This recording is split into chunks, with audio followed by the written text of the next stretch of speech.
Welcome, one and all, to session 13, Unlucky 13 of A Time to Harvest.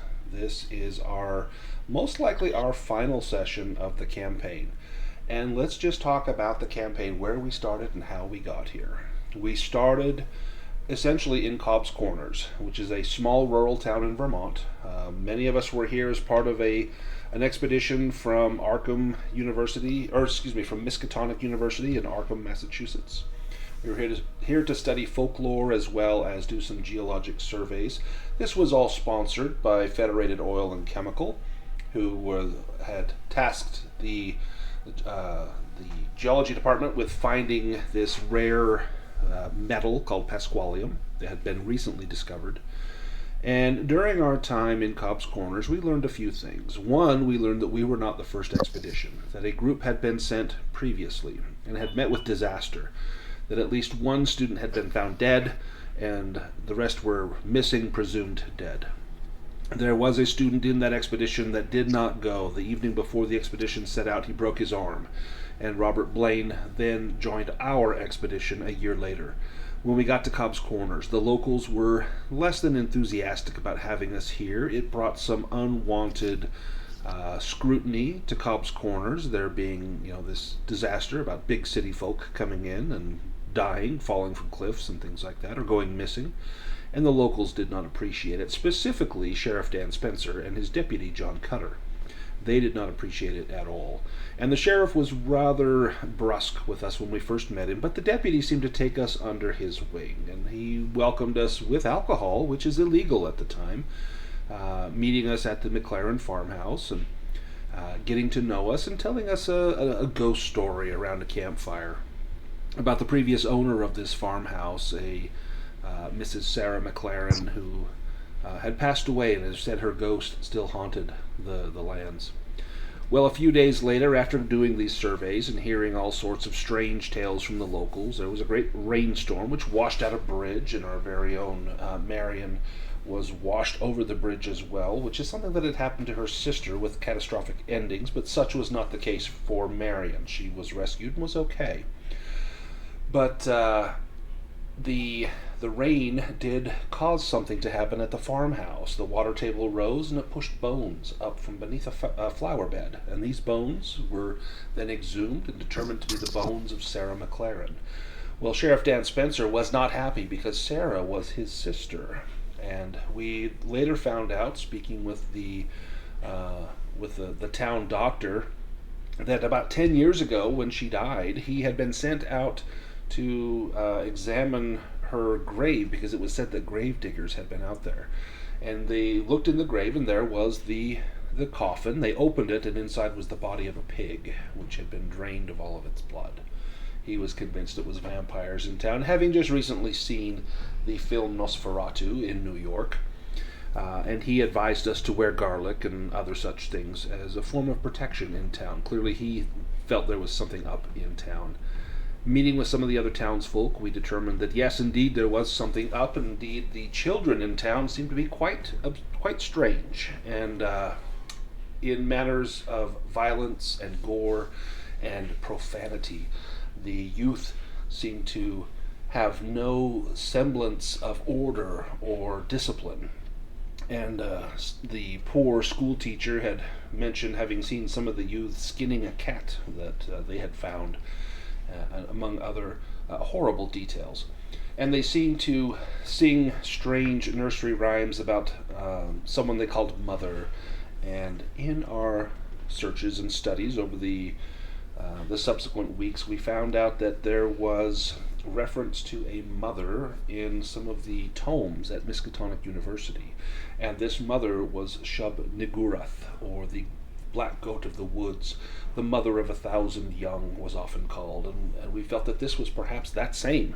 Well, our thoughts proved to be correct as we later returned to Cobb's Corners, and on a fateful evening, just the previous evening from where we find ourselves today, we had come face to face with what could only be described as a dark young, a living tree made of mouths where the trunk should be, and massive arms and hoofs on its feet.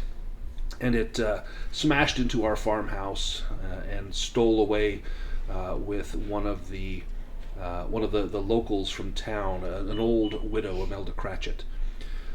Well, to get there, back at the farmhouse, we had gone the route of Federated Oil and Chemical. They had contacted us after we had been sent back to Miskatonic and said, hey, we have a job for you. Turns out that some of the strange things we had seen in Cobb's Corners, strange insect-like folk during a rainstorm and a strange mist, that the leader, Michael Abelard, had seen those before and had dedicated his life to their eradication. He called them Migo. And we had heard that term previously from a professor at the university who spoke with Jebediah about his encounters in Vermont with a man named Henry Akeley. And this professor, Wilmarth, talked about meeting strange creatures that sounded just like these Migo. So their presence in Vermont was not a one-time thing. Well, we did some work for Mr. Abelard, who then sent us back to Cobb's Corners, and when we arrived, the McLaren farmhouse had been fortified. We met with some of the locals there, and particularly a young girl at the library who seemed very suspicious of us, and we indeed caught her passing a note to Deputy Cutter. While searching Deputy Cutter's home, we found a strange sacrificial blade, as well as strange discs covered in a writing that we could not read. Well, Gerold, with the help of Sarah Matherson, one of the Federated Oil and Chemical scientists, was able to decipher some of this, but it caused Gerold to go mad. In fact, we currently find that Arthur, Jebediah, and Gerold are all dealing with indefinite insanity, that even one single loss of a point of sanity will cause them to experience another bout of madness, so they are hanging on to their wits by a thread. We also have Millie with us, a librarian from Miskatonic. She is down to her last bit of luck. I think you've got one luck point left. But she has not been daunted by the things that she has seen. She was not here the first time, but this second time she played a key role in bypassing one of these dark young so that we could try to rescue Imelda from these strange caves of the Migo, where we found amazing scenes, a religious idol of Shub-Nagurath, as well as strange gates that must lead to other stars and planets and worlds, as well as a food source for these Migo, and some Migo scientists who were getting ready to extract the brains from the folk that they had stolen from the McLaren farmhouse.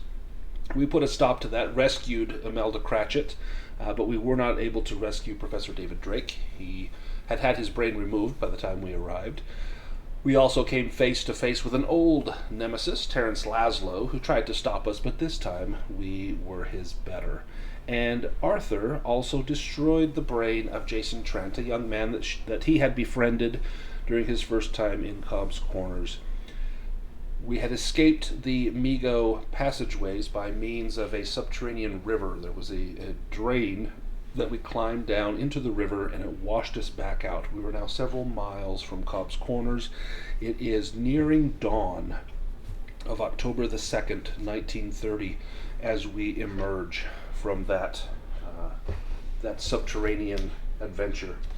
And when we emerge back above ground, you find that the storm is raging, that beyond the thick pall of rain, large fires dot the countryside.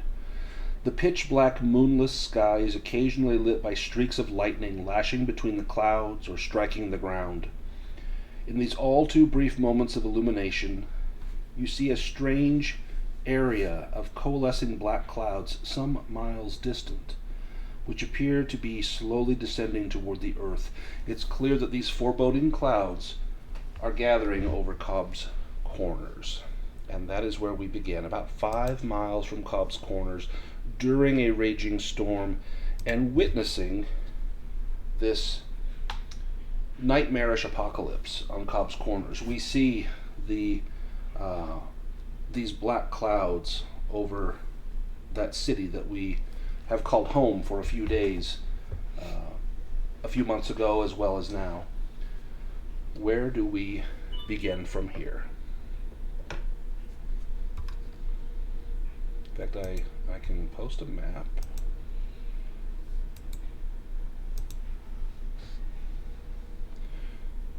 So we are over here near Broken Hill, and Cobb's Corners is here at letter A.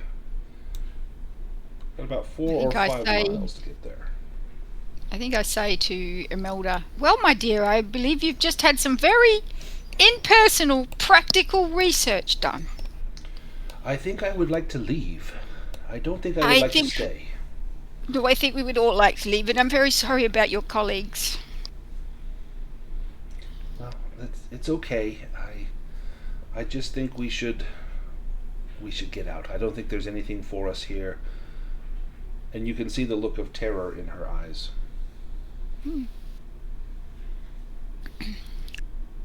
Well, I think we will certainly attempt to get out of here, but I'm not quite sure we're going to make it, looking up at the lowering clouds. Give me a spot hidden roll, if you would, Millie.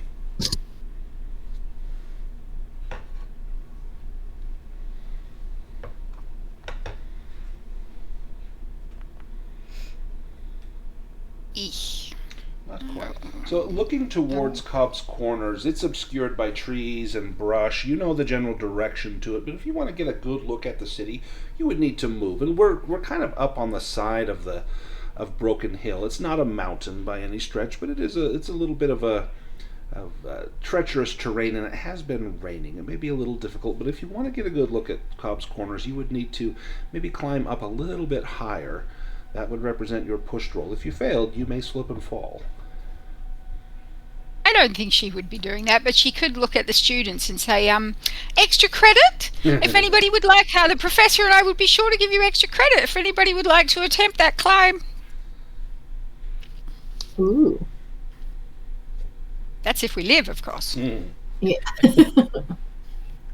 Does anyone wish to climb up to see if they can see Cobb's Corners, or you could just assume it's there and this storm is just a fact of nature? Marian can climb.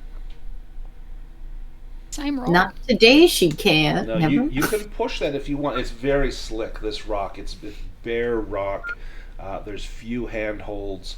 If you push that, you could try to scale up, but failing would mean slipping and potentially twisting an ankle. I used to ride horses back in Australia. Perhaps I could give you a leg up, dear. Oh, that would give you a bonus die.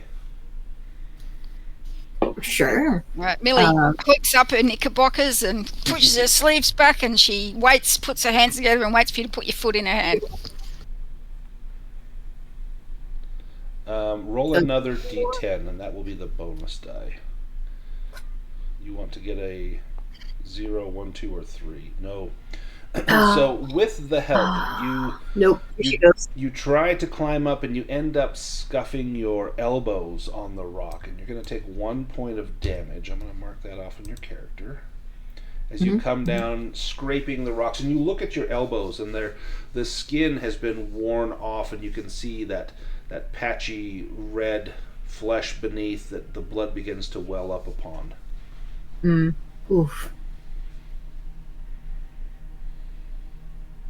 Well, I'm so sorry about that. I guess we'll just have to go in blind. It's okay. We tried. Gerold, what about you? What do you want to do? I think Gerold's probably just trying to keep an eye out, make sure nothing creeps up on us while we're distracted. Yeah, give me a... are you trying to listen for sounds, or are you looking for things? Listen or spot hidden? Probably spot hidden. I mean, he's using his eyes more than his hearing. Oh dear, that would have been a success with the other one, I think. With listen. Do you want to? Oh no, it would have been a near miss. Or spend the 8 luck. Oh, you tempt me, sir. You tempt me. I think I will spend that luck because my luck's so low that odds are I'm not going to get to spend, bulk. So I might as well just do. Yeah. An 8 comes by. I don't want to get snuck up on. Perfect. So as you peer around, you're looking at the skies primarily because you know that these Migo can fly. And you do see a few of them up in the sky. They would be hard to notice unless you were looking specifically. they're very high up. And you can see them moving with the clouds towards Cobb's Corners. And you, at first you count maybe 2 or 3, but no, there's about 10 that you can see. And for those ones that you can see, you know there are likely others that you haven't noticed. But you do see there are Migo flying towards Cobb's Corners. Clearly something is happening there. But there doesn't seem to be anything nearby. There was that dark young that was bound by a spell, and it is still here. Now, we're not super close to where that cave entrance was, but you can still see the swaying of, first you think it's branches, but you know it's that dark one, still bound by the spell. I think it was Millie that cast that. Was, yes. Well, let's not disturb that one then. I mean, what is their goal in going to the town, and what is our ability to do anything about that? I'm just wondering. I mean, we were here to study what was happening, right? Do we abandon ship? You do know that there are still good people in town. There are some of the townsfolk that do not seem to be strange, you know, normal folk, like the people at the diner, or that school teacher, or that and the librarian. Basically, yeah. Some of the adults seem to be good people. And do you abandon them? Or do you try to see if they're safe, to see if they're okay? You have met others in town. Some have met Agnes Bellwether. She was thought to be a witch in town, but she was just a sweet old lady.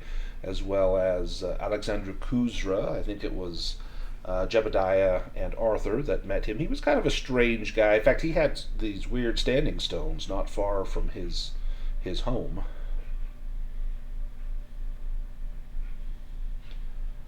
You could also go back to the farmhouse and see if there's any survivors.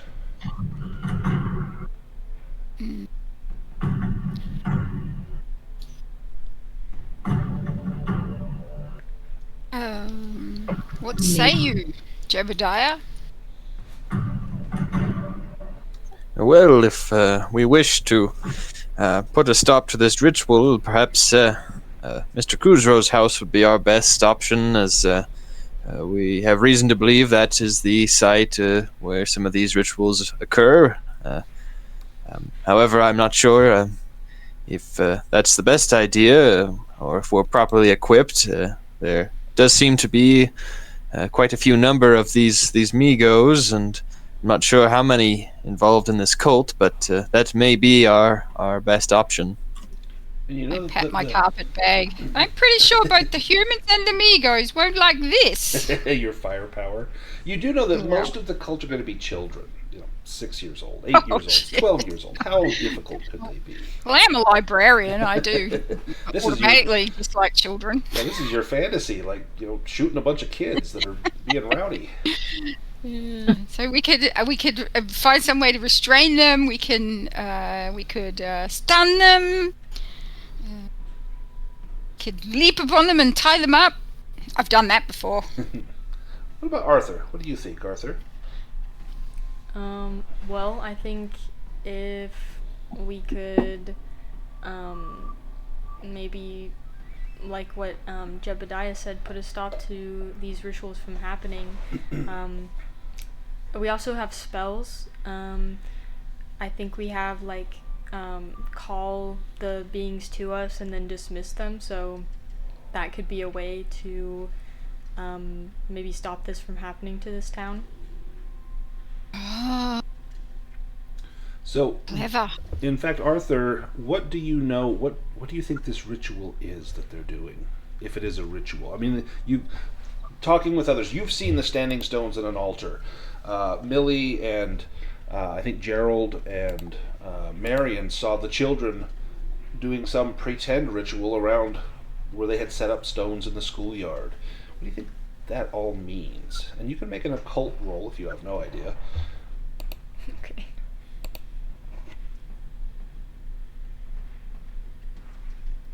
Well, seeing these storms and such, it's like, and you've seen these dark young that have been brought forth, it's likely that something is being called to Cobb's Corners.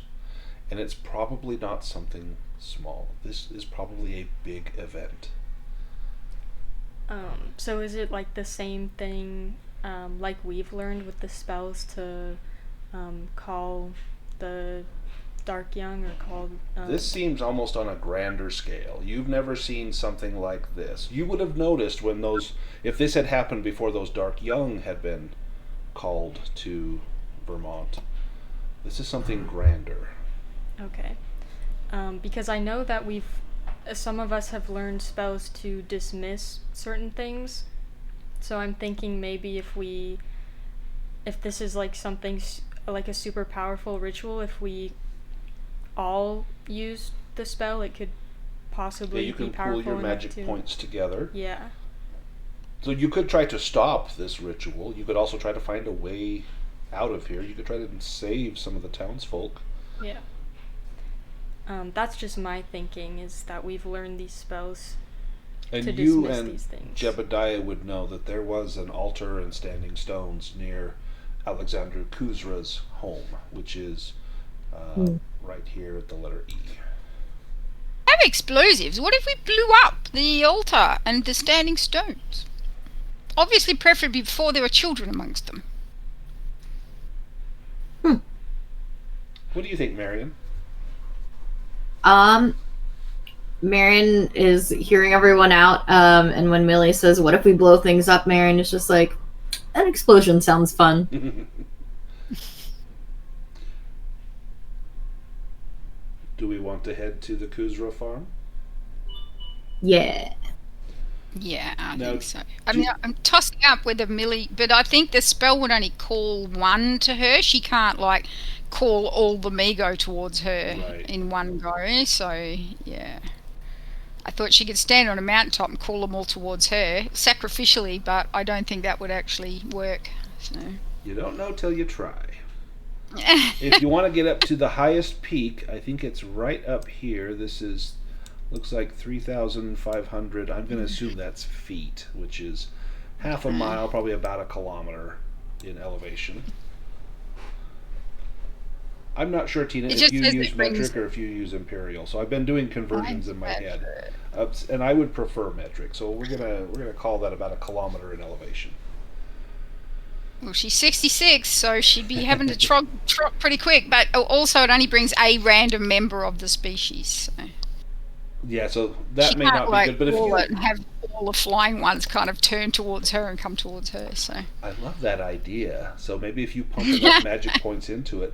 The good news as far as the hike goes is right here. You're already at just 150 feet, 30 meters below the elevation. You can just walk along the ridge line essentially from Broken Hill. Walk along this ridge line, and you're really not climbing. There's a slight climb in elevation, but it would be very different from going down into town, going down 150 meters or so and then having to climb back up. So it may be better or more advantageous if you want to do that, to leave from here.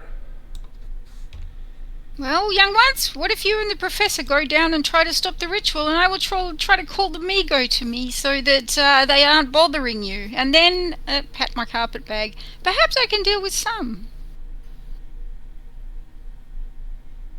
But anyone has a better idea? I'm fully happy to go with that.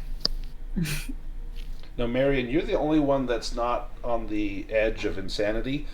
To the others, that may sound like a very plausible plan. Like, sure. But to you, would you let Millie... She's essentially telling you she will sacrifice herself. Yeah, I don't think she should go alone. I don't know if we need to we might need everyone for what's to come. So I don't think we should let anyone wander off, even if your intentions are good. Oh, yes, I think you're probably right. All right, then. So we head down towards the site for the ritual. Now, if you follow the river, it will take you down to Agnes Bellwether's house first. That may be the easiest way down. And then you could head over to the Kuzra farm. You can check on Agnes Bellwether. She was kind of a sweet older lady that spoke very kindly to those of us that were there to interview her. She's not the one that died when we took her back to the camp with us. No, That was no, my that question. that was the Cratchit farm. That was over here at the Oh, okay. Okay. Yeah, Different- well, let's different not take her situation. with us. No. Yeah, let's check in with Agnes. Maybe she has some, food or something for us, like a brief moment of rest before. Yeah. That would be great. And we could tell her, just hunker down here, dear. Don't go far. Yes, don't leave your house. It's about a mile, just under or just over a kilometer to get to Agnes's home, and it's an easy walk. It's a descent. Going down is much easier than climbing up. But as you approach, let me have Jebediah give me a spot hidden roll.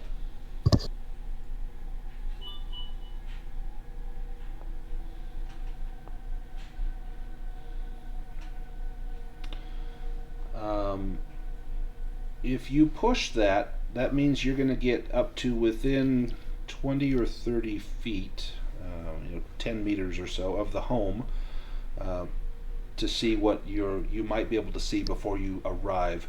But that means you're out in the open if you want to push that. I don't think I'll push it. Okay. Well, as you get close, Jebediah, you can see the front door is banging in the wind. It is not locked. It's open. The wind is pushing it open, and it's banging shut against the door jamb. You know that an old woman would never leave her door unlocked or open like this. It would let all the heat of the house out, and the wind may blow leaves into her home, and she kept a very nice home.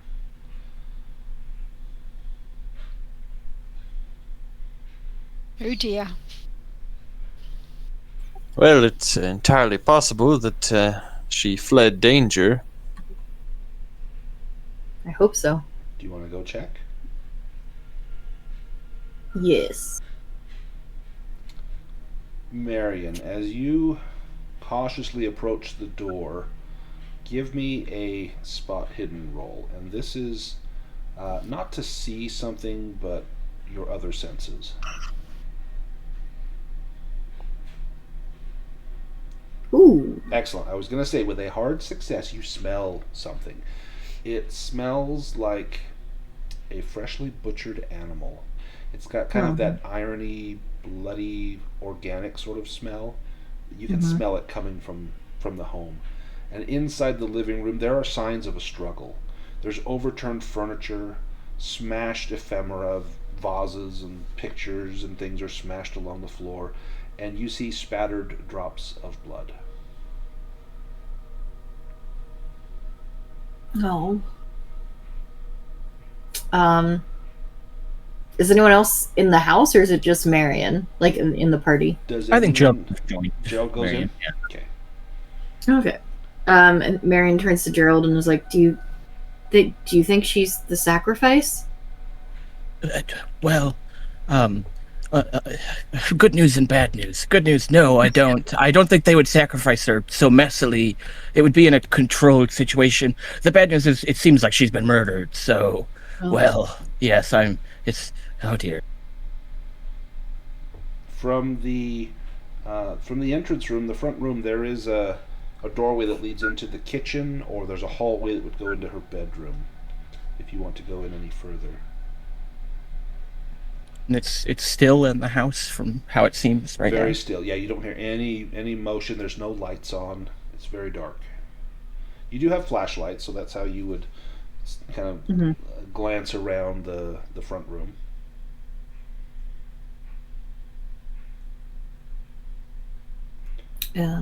What do you think, Gerold? Should we try to find the body or move on? I do think we owe it to her. She might just have been injured and then left. You never know. Gerold, give me a spot hidden roll as you begin to push towards the other rooms in the home. It's a very small home. It would just take you a few moments to scan through here. Ooh. Nice. Right. You notice something in a corner of the room. It looks like a sleeping cat. You can see its hindquarters and its tail, and it's lying on its side like a cat might be asleep, but you don't see any motion of breathing. Normally the belly would rise up and down. There's no motion coming from this cat. Cats are not your favorite thing, but to see this cat not moving, something just strikes you as odd, that it should be breathing. Marian. Is it? Oh, sorry, go ahead. Oh, Marian was gonna ask Gerold. Do you want me to poke it?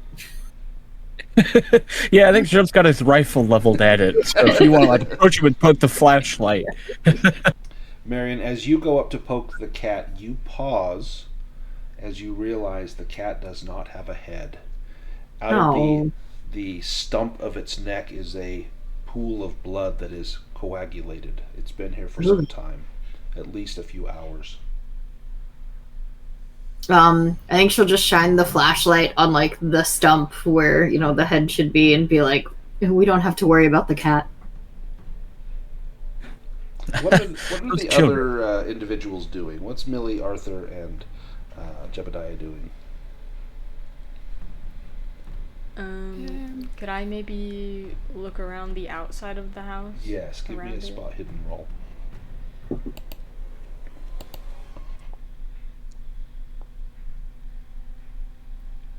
Because of the rain, there's a lot of mud, and you see there's a lot of footprints around the home, and they're small, like children's footprints. Okay. Small children's shoe prints as well as bare feet. You count dozens and dozens of them. Okay.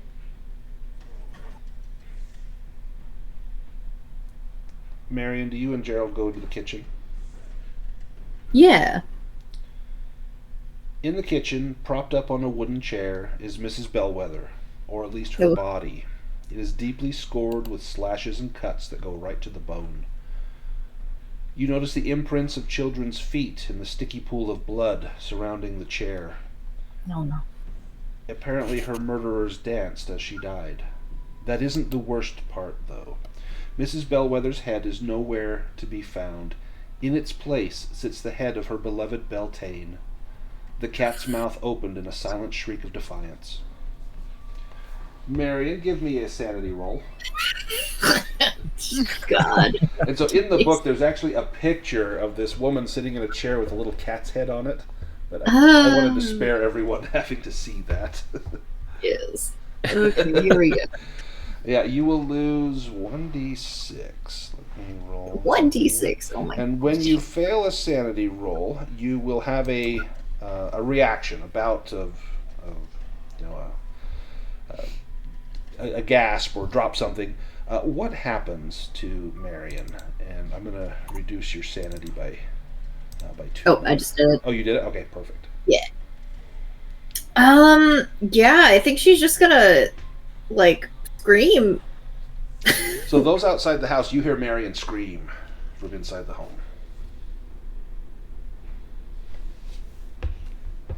What would Jebediah do and Millie do hearing this scream? Arthur, you're probably off looking at footprints. I think Millie would draw her pistol and go running in. Perhaps her .45 automatic. Nice. And Jebediah?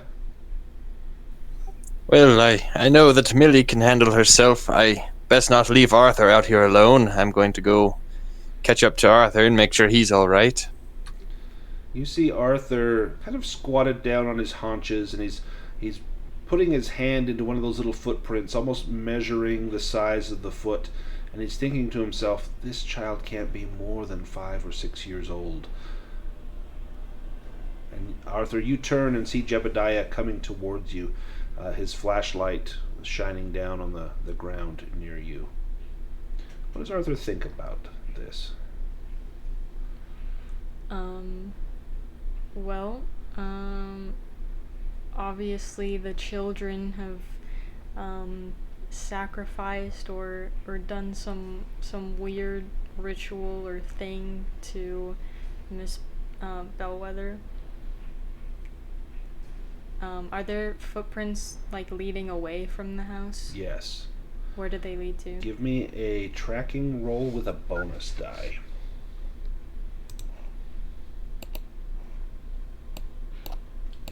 You'll be able to know in general, but this is to see if you get any additional information. And you do not. They're headed back to the east, kind of towards Cobb's Corners. Okay. Looks like they came and went that way.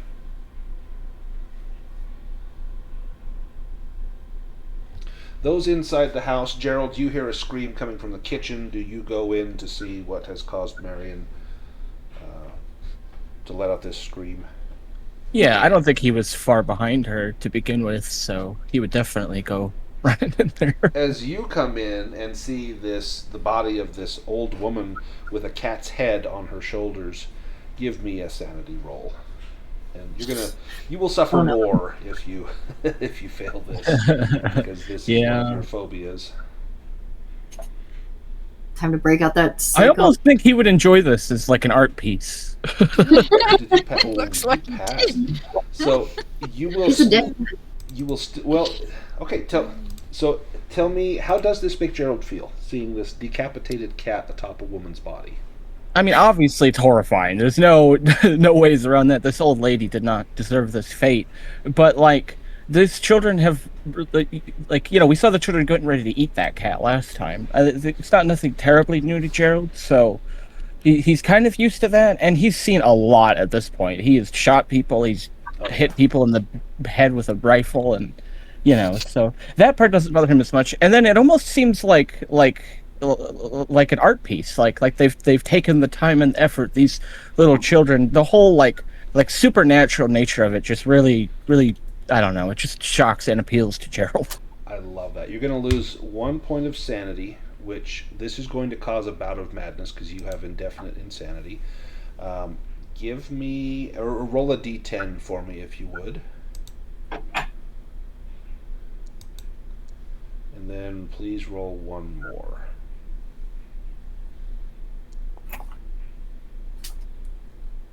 Okay, so it's the real-time bout of madness with a roll of 8 is physical hysterics or emotional outbursts. So this is, you are either laughing, crying, screaming, something like that. It's going to last for about 8 rounds.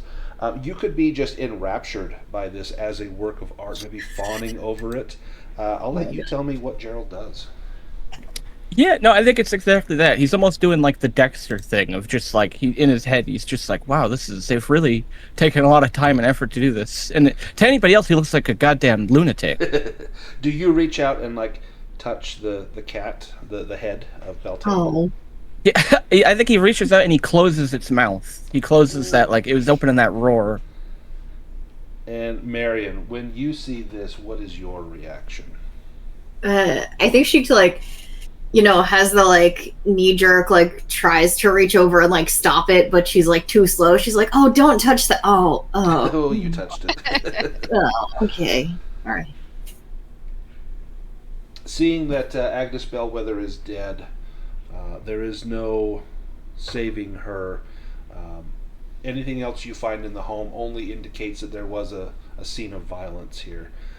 Blood, child's footprints, shoe prints, both inside and out. Inside, a mixture of mud and blood. Outside, simply pressed into the muddy ground. Where do you go from here? The kids were busy.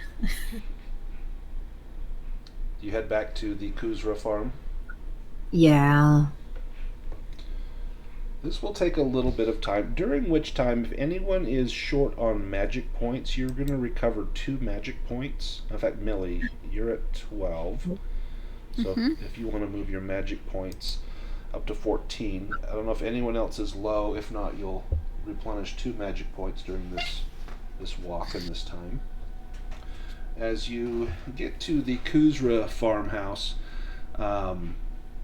as you get a little closer, let me have Jebediah give me a spot hidden roll. You've been here before.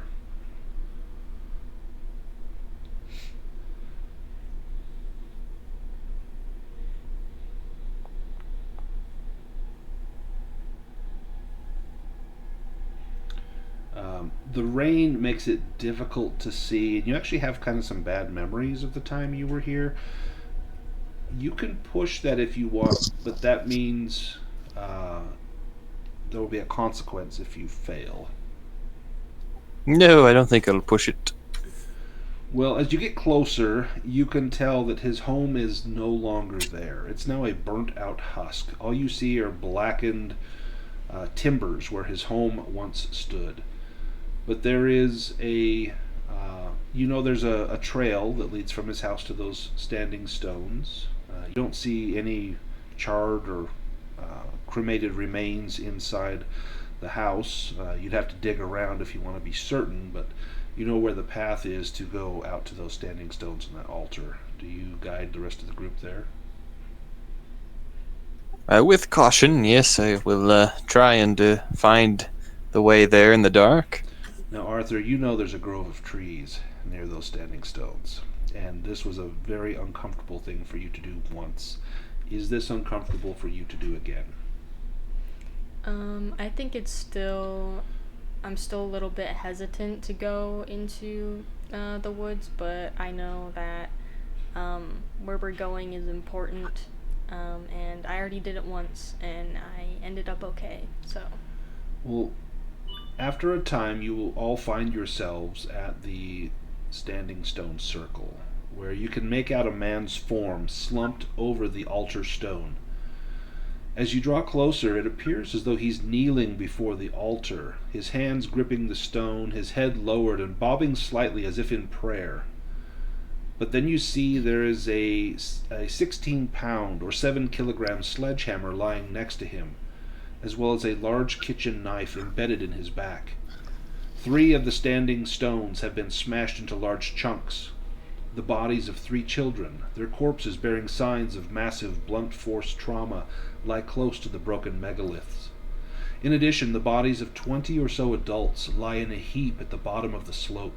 Several stylized cuts mar their flesh, although the apparent cause of death is a sharp object jammed through each of their hearts.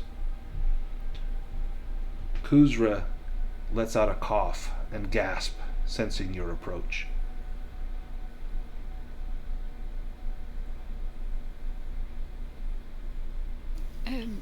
Professor, is this Kuzra? Oh, yes, I believe this is him. I recognize him from a few days past. It appears he's been doing our work for us. Well, perhaps we should ask him what's been going on. He didn't strike me as the type to be capable of all of this. He lifts his head slightly, hearing your conversation, and turns to look at you, and you can see his face is spattered with blood.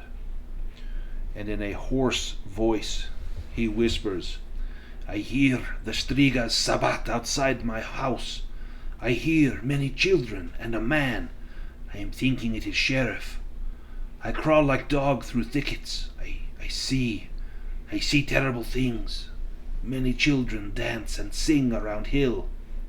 I see Mrs. Carmichael lying on the altar stone. She is alive, and her little Susie, that child of the devil, she holds her mamma's hand, and she smiles at her.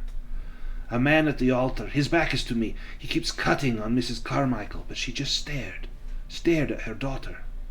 She didn't scream until the end, until her own Susie stabbed her in the heart. Then from the trees came a devil. It was a blasphemy on God's world. And the little children, they ran to it like it was family, dancing around it and singing. Another was brought up to the altar and killed, and another devil come out of the woods. They do this for a long time. I black out and wake with rain stinging me. Most children gone, most devils gone. I go back home, get hammer, then wait till all leave. I smash stones, but Striga children return. They strike me, but I strike them too.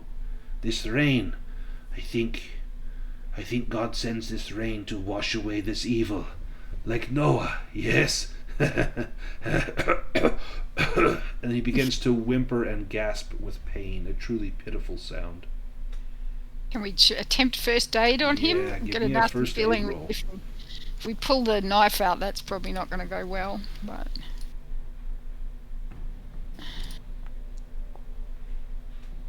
What's with these 80s? Yeah, you know if you pull that knife out, it will probably prove instantly fatal. In fact, even to move him may not preserve him. Perhaps you might like to lie down in a recovery position, and we will come back for you if we're still alive. Help me down. Help me get comfortable. Yes. I will take my cardigan off and pop it under his head. As you ease him down onto the cardigan, you see his hands shaking.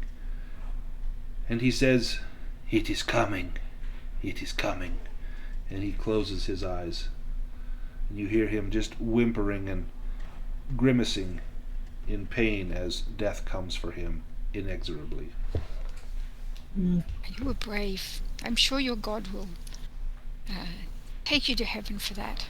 I think I stopped whatever they were doing, but the storm continues. There must be somewhere else.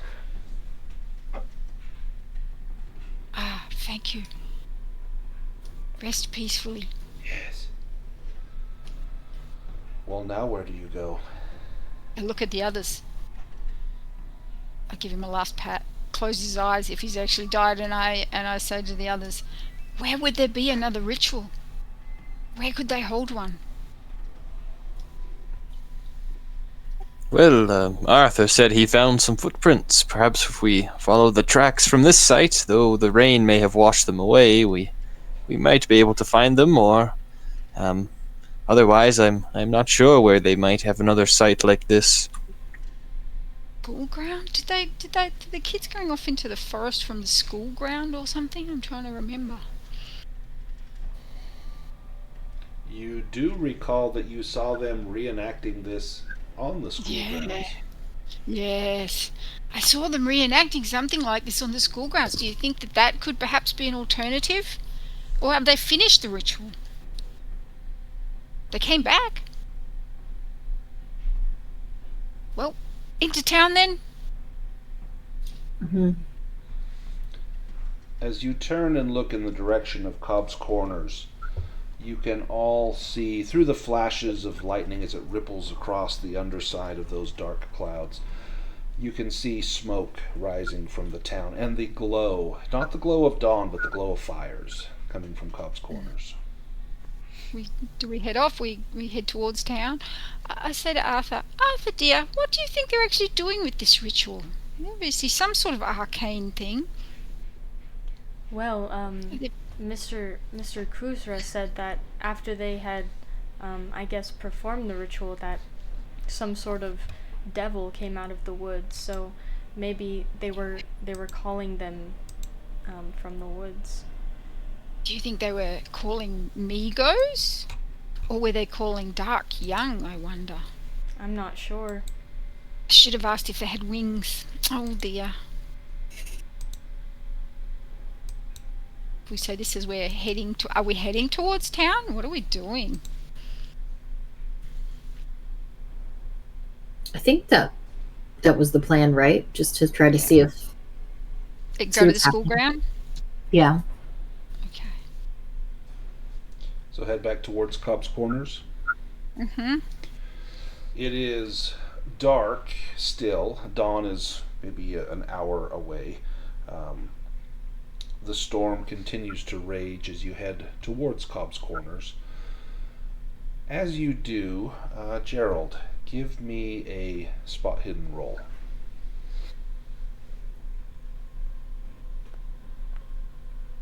Oh, excellent. Nice. You had been looking before for the Migo, and knowing how you saw them before in the clouds, you're scanning the skies, and you see a few up above you again, and they seem to be circling around the town, and a few of them begin to head in your direction. They're still maybe half a mile, maybe a little under a kilometer away, but you can see them heading roughly in the direction of the group as it goes from Kusra's farm down towards Cobb's Corners. Spotting this first, what do you do or say to the others? Yeah, I think Gerald would kind of cough and then say, "Well, what?" Maybe to Jebediah. What are the odds, Professor, that this group can stay low? I'm afraid there's some in the air that are coming for us. I don't know if we can evade them. Well, it's certainly a concern. Perhaps we could have two groups, but stay close. I wouldn't want us to be without aid if it comes to it. But that way, if needs be, one of the groups could make a run for it to try and put an end to this ritual. If the Migo do pick us out, and I suppose it would be a benefit to our stealth if we weren't in a large group. But then again, I don't know if that would be the best course of action.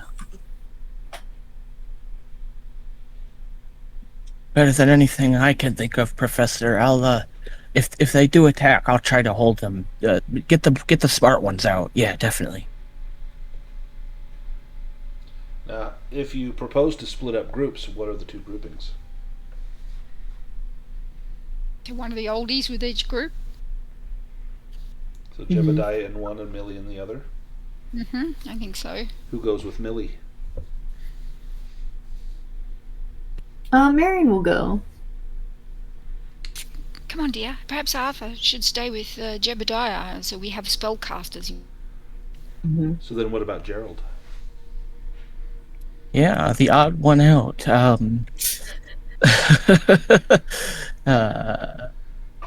suppose. You can come with us, dear, and we'll keep patting you and hoping we can keep you sane as we go along. Yeah, the professor, he knows what he's doing. Yeah, not to say that you don't, of course, ma'am, but... What's could use your fantastic muscle. is now we've got two indefinitely insane people alone together.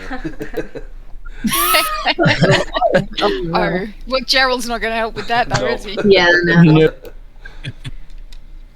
So do you all agree to split up, or do you have another plan?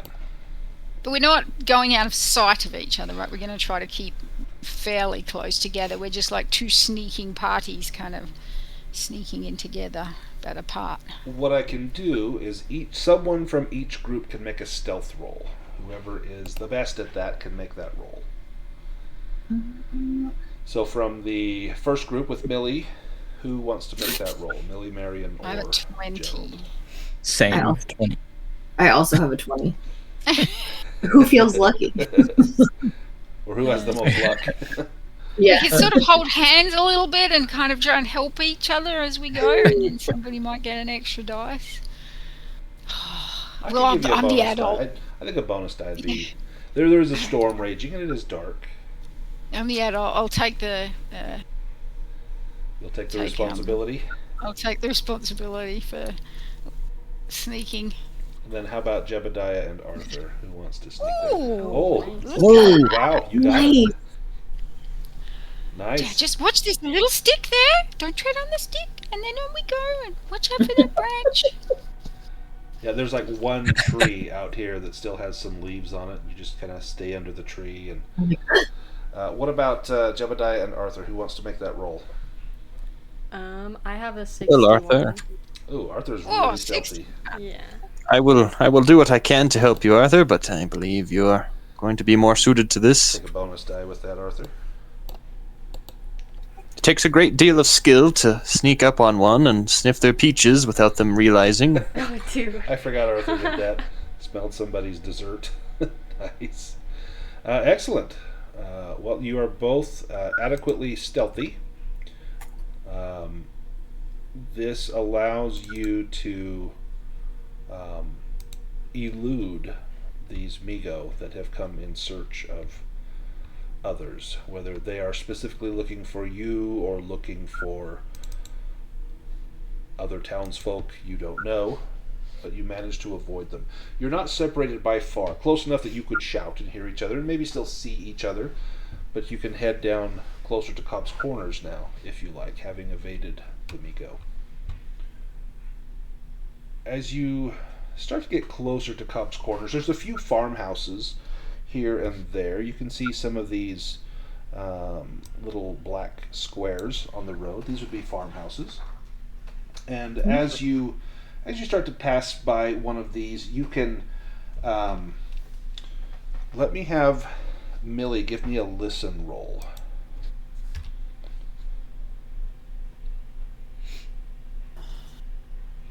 Put my hand up to my gel-like and trying to hear things.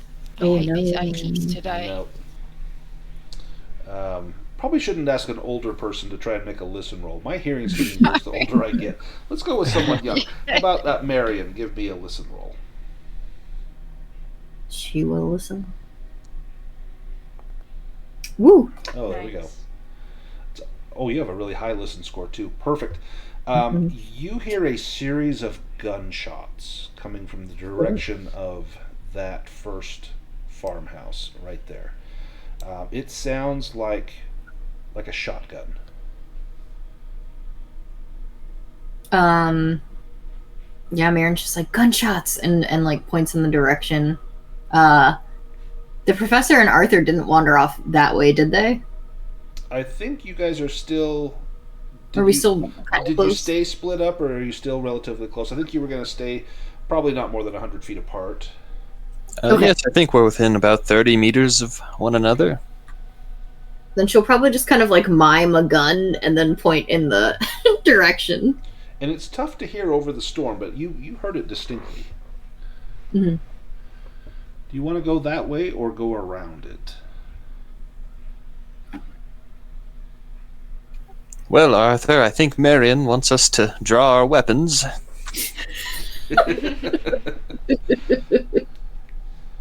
You did see her hand signals, and it looked like a gun, so maybe you should Gun. take your guns out. Yeah. Yes, I'm getting Arthur. out. I think that would be the safe course of action. If you say As much so. as I hate to run toward the gunfire, that's probably Yeah. where all the stuff is, so. Get my automatic out. Hold Yeah. Gerald's hand. As Come on, you dear. Dear. Guess let's go. as you approach the farmhouse, you can see on the porch of this intact farmhouse stands a weary-looking farmer. He's clumsily reloading a smoking shotgun and yelling obscenities into the night. And beside him is a boy of not more than 12 or 13, cradling a shotgun and taking quick swallows from a jug. Immediately in front of the farmer's house lie the bodies of 4 children of various ages and genders. And about 50 yards or meters beyond the front porch, 3 children dance and chant around a cow that has had its legs tied together and been tipped over. A 4th child makes intricate cuts upon the cow's body while chanting under her breath.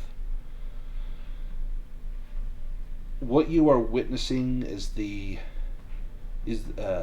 standoff on this farm. The farmer has proven fairly resourceful in keeping these children from his house.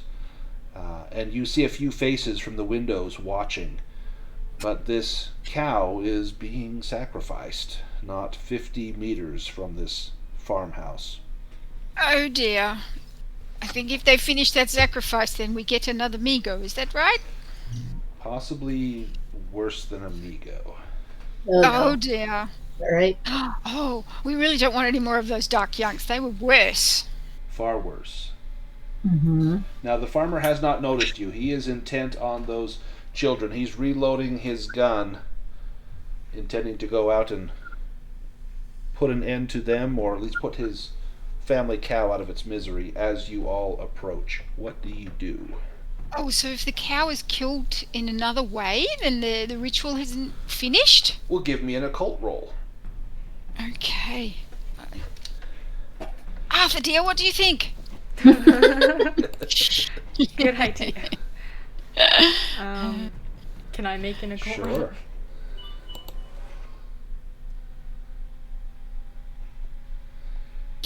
Yeah, with most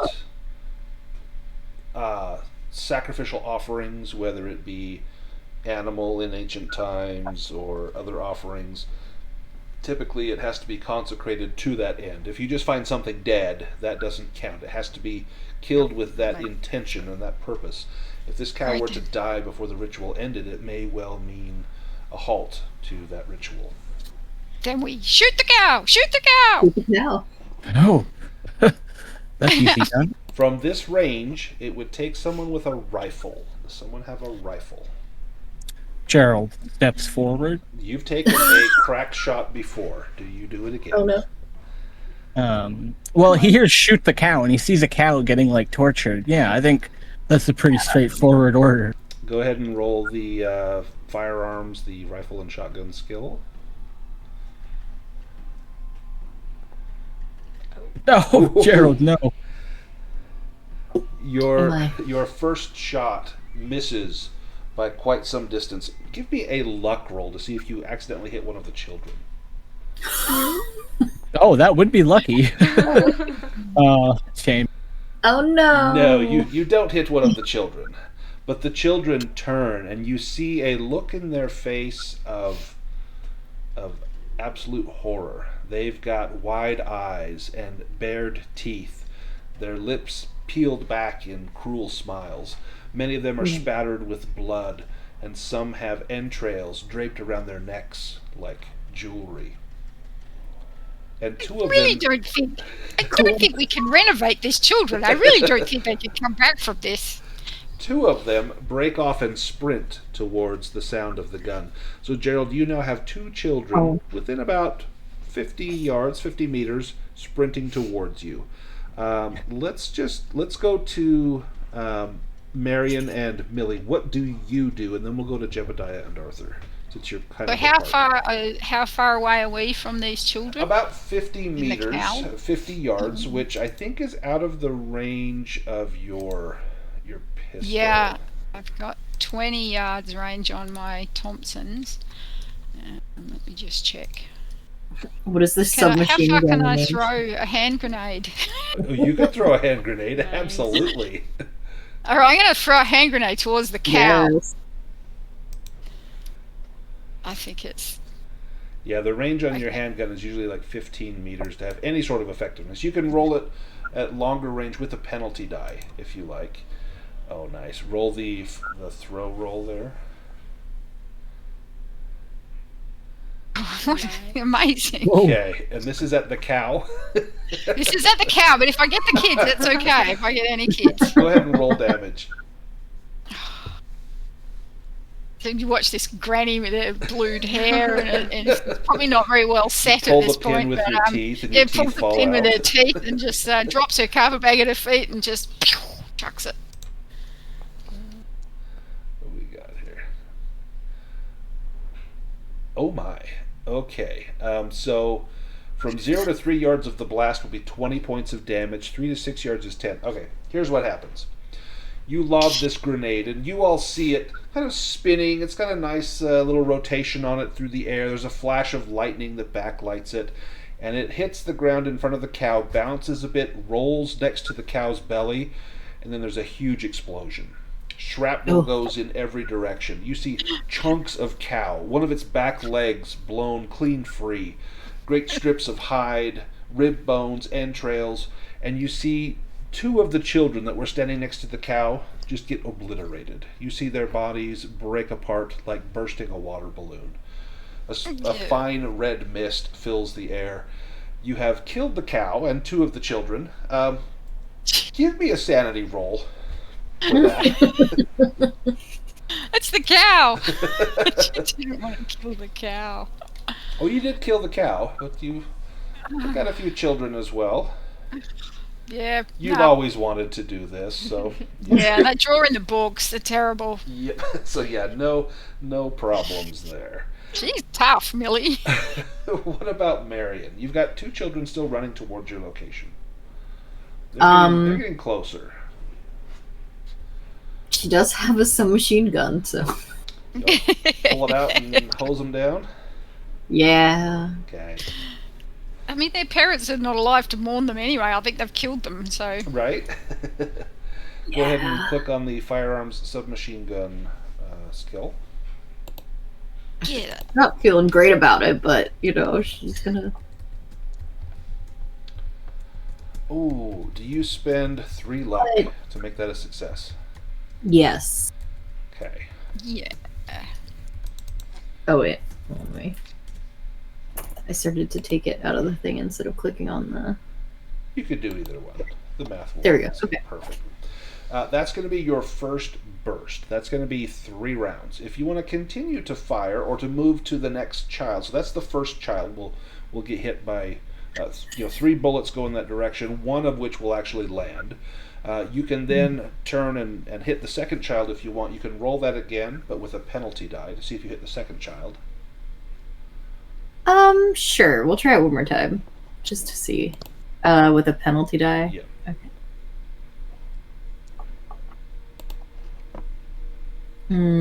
No.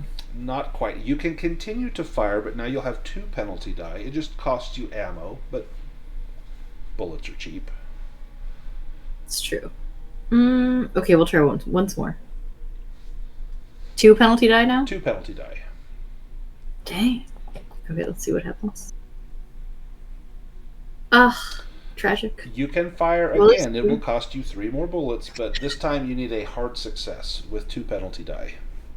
Oh my gosh. No, I think we're okay. No problem. So you hit the first child, and your gun does 1d10 plus 2. Do you want to roll a d10 and add 2 to it, or just roll a d10 and we can do the math? Can you do 6 points of damage? Yes, you can. How do you cut this child down? Oh dear. Oh no. It's a sweet little girl with pigtails. Oh no. I'm so sorry, Sally. Well, and entrails wrapped around her neck. Yeah. And Okay, crazy okay. eyes.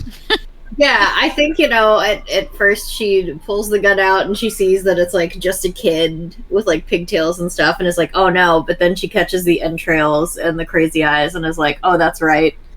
And yeah, I think she just only one of the bullets hits her, so let's say it just goes like right through the head and just like takes her out in the one shot. Yeah, she just drops, and there's a rat-tat-tat-tat-tat, 10 shots you burst out as you're just weaving between these 2 children as they're drawing close, and one of your rounds hits, and the child, I won't get too graphic, it'll be like the cow, but, imagine with the child drops.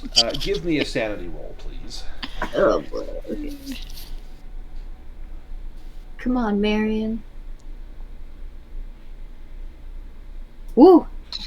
Nice. Yeah, you're okay. You probably had, maybe a niece that you really disliked, and this is your chance. Gerold and Arthur, Jebediah and Arthur, you're off a little ways, but you can see what you heard the explosion. You saw this child get mowed down. There's still one charging Marian and them. Jebediah, we'll go to you first. What do you do? Well, Arthur, perhaps they have this situation under control. Perhaps you and I could go and check on this farmer and try not to scare him. Make sure he's all right. I think we'd stand the best chance with more sane people's help. I would imagine. Sure, Professor. So as the 2 of you make your way up to the farmhouse, the farmer will turn, seeing movement, and say, "I've got you there!" And I need both of you to make a dodge roll as he fires. You can have a bonus die on this.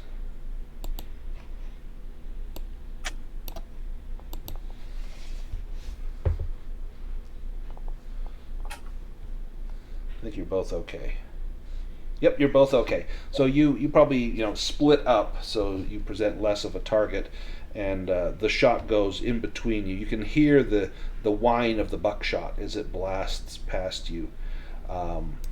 Jebediah, do you say anything to this farmer? Yes, sir. Hold your fire. We're not of that cult that was attacking your farm animals. We simply wish to speak with you. We are looking for help to put an end to this insanity. Oh, you're not children. Get up here, quickly. I can fill you in on what's going on. And he waves Very you up to good. the farmhouse. Very good. We have some friends in the woods, but they're dealing with the situation of your poor cow. Hopefully they will have it handled soon and can join us. Well, and we there's can bits of the converse cow together. all around the farm. Clearly they have handled it. I thought it was soldiers. I thought you had special forces out there. An Oh, old no, man but, and a tubby boy. What have you brought to me? What sort of help is this? Yes, well, don't underestimate old Arthur here. He's quite a fighter when he's backed into a corner, but no, you see, we're part of a research group that was here when all of these strange things started occurring, and well, we're doing our best to put an end to them, but perhaps you can offer more information. Well, if you want to put an end to 'em, you'd best go into town. There's trouble afoot. And if you ask me, the law's behind it. I think they've let something happen in town, or something is going to happen. There's been these great things lurking around the farm. We've chased them off, but there's bound to be more, and worse. And his eyes look up at the storm. Not even the Farmer's Almanac can predict what this will bring. Ah, yes, indeed. Well, perhaps you'd like to join us. We could always use more help. I'll not go into Cobb's Corners. I'll protect me farm and me family here. Well, that's certainly understandable, sir, but I do thank you for your help. So do you know perhaps the exact site where these rituals might be occurring, or any other farmers nearby where their livestock may be the target of this cult? Well, the children were heading up towards old Kuzra's farm, but then I seen them all coming back, and they went into town. You can see the smoke and the flames from here. Oh, they've set fire to that town. Wiped it from the earth, I fear. There's something going on there, perhaps at the church. Well, thank you for your help, sir. Arthur, any questions? These things that you said you chased off, what were they? Oh, I thought they were trees. Bigger than trees, but they moved. Thrashed about. With mouths, howling and gibbering. I see. Well, thank you, sir. You've been very helpful to us. Yeah, look, there's another one of them kids, and this is the one that's running towards Millie, Gerold, and Marian. Gerold, this child is running directly at you. You've got time to get off another shot before the child's upon you, if you choose to. Yeah, no, I think that's the let's do reasonable thing to do. Yeah. Gerald has shot quite a few things at this point. Yeah. That was a fluke last time, I'm sure. He saw that they'd pulled the head off a cat and stuck it on an old lady. Now I'm like, these kids, they may be onto something. They ain't half bad. Yeah, we need Michael Jordan in here, with that, the Michael Jordan. With the rifle, roll 2d6 plus 4.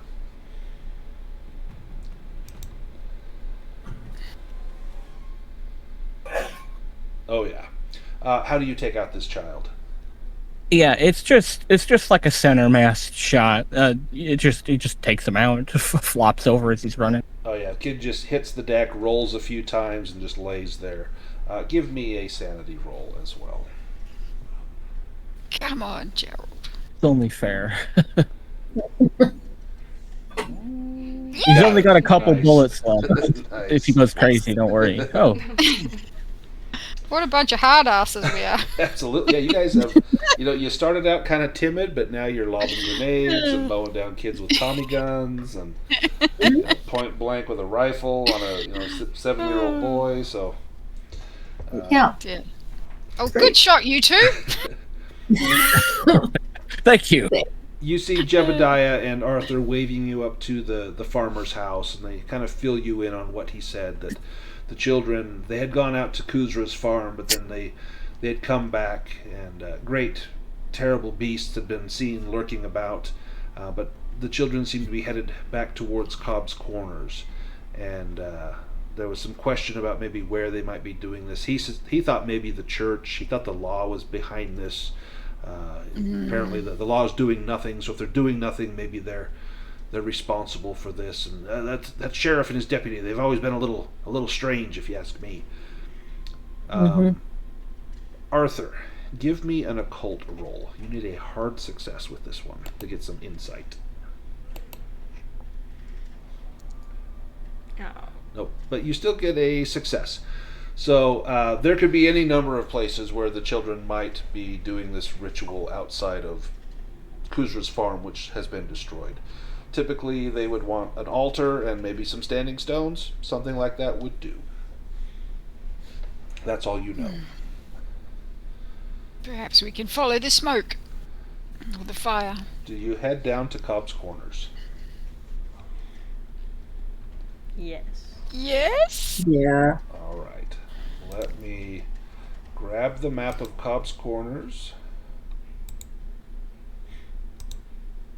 Here is the new Cobb's Corners map. Let me get our tokens on the map so we have them there, and then why don't we take our break? We're already at our break time. And this will be the last break before the end of the campaign. Dun dun dun. Yikes! As you can see, Cobb's Corners is on fire. So burnt. Let's take our break there. We'll be back in about 7 or 8 minutes.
charged through the open gate.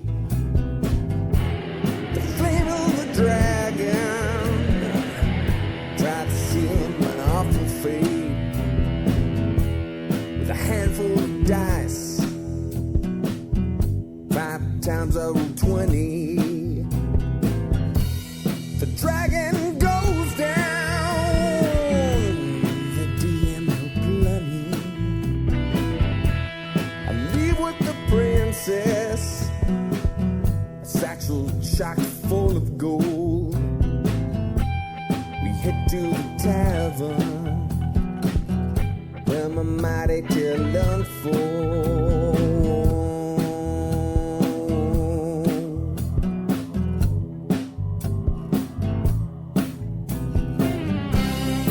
Crafted from numbers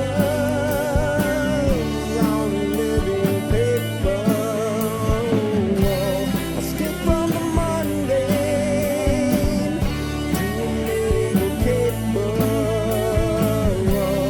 While in real life, my fate isn't spoken. Hero roll of the dice and my fate isn't spoken.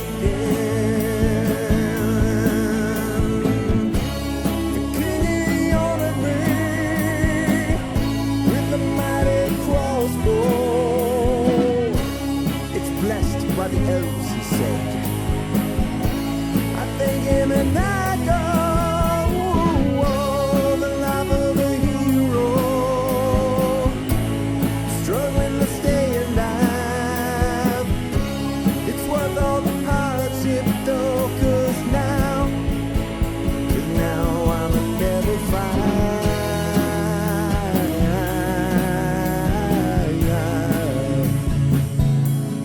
Level 5.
All right, I am back.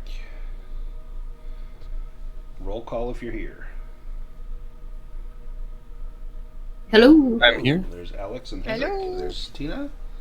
Hello. And there's Luke. Excellent. Let's get back to it. Okay. We're coming into Cobb's Corners from the Highway 100 up here. Where do we go?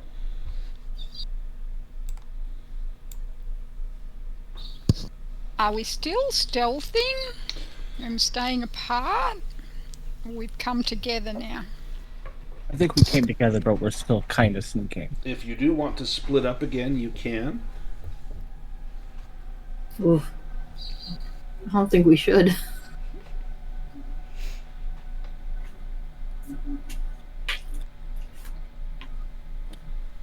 Yes, well, it won't take more than a couple of children to get the jump on you. Mm-hmm. Was the school on our list of things we wanted to investigate? Oh. It's a good question. Do we want to or do we have to? Right, yeah.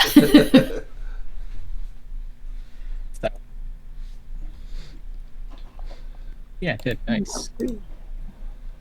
I just realized that In fact, Gerold still has that bit of artwork from the kids. Yeah.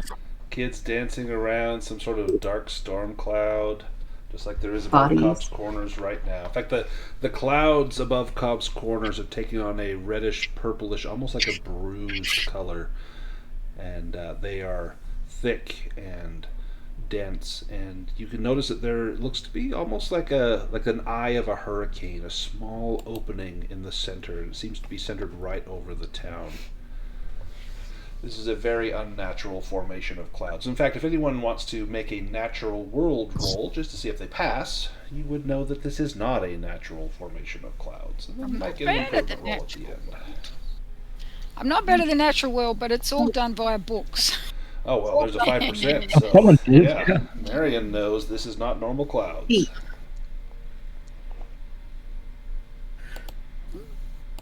And Millie knows as well. Arthur and Gerold have no clue. But these are most unnatural clouds. You see fires sprouting from the roofs of many of the buildings. Some of the buildings have already burnt down to a husk, the embers put out by the rainstorm.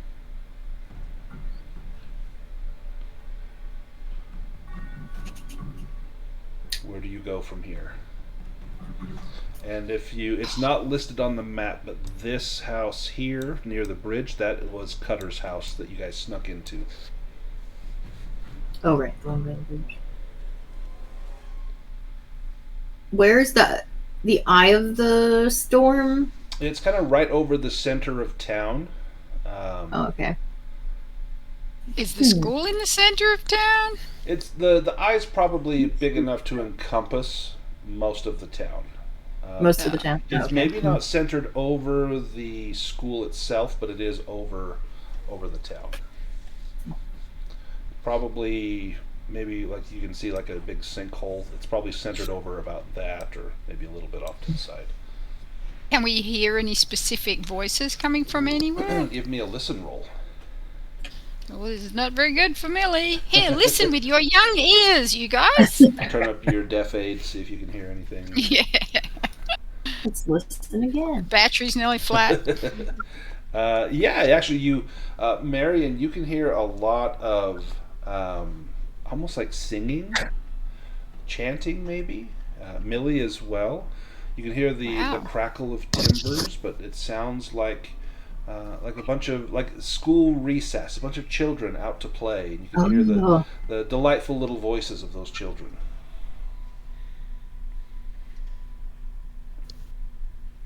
Well, and they're coming from kind of the school's direction, or Just from town. You're probably up here by this bridge. oh, right, okay. Marian just sighs deeply and is like, "Well, it sounds like we're going to the right place."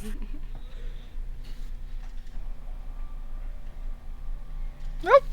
Let's go. Are we splitting up again? Are we staying together? What are we doing?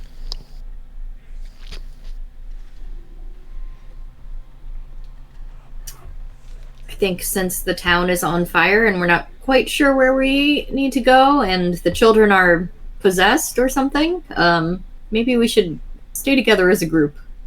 Okay. All right. Shall we head towards the school and hope that we can see some more clues along the way? Yeah, unfortunately. As We you shall sneak.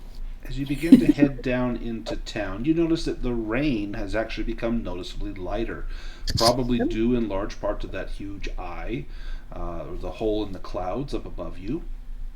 There's some churning solidity in those, and it's almost like you can see vague shapes in the depths of those reddish purplish clouds, only to be quickly hidden by roiling darkness.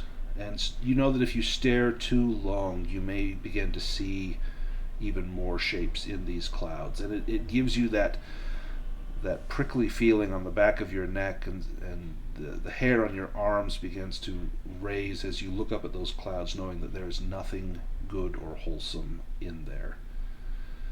You see, as you get closer, you can see small gangs of children running through the streets, each one clutching a knife or some other variety of sharp farm implement, maybe a hoe or a pitchfork.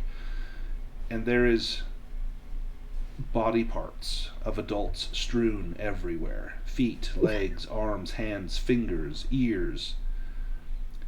You can hear a spine-tingling bellowing and hooting sound coming from the center of town, followed by distant hoots from across town. This hooting sound, you've heard this once before. The Dark Young made this sound. So as you get to about here, you get right on the edge of town. That's as you see children kind of crisscrossing some of the streets down through here. And that hooting sound seemed to come from somewhere over here, and then you hear other distant hoots coming from somewhere down at the other end of town. They're not centered anywhere then. Maybe they're guarding? I will prepare myself to bind one if it comes towards us or sees us.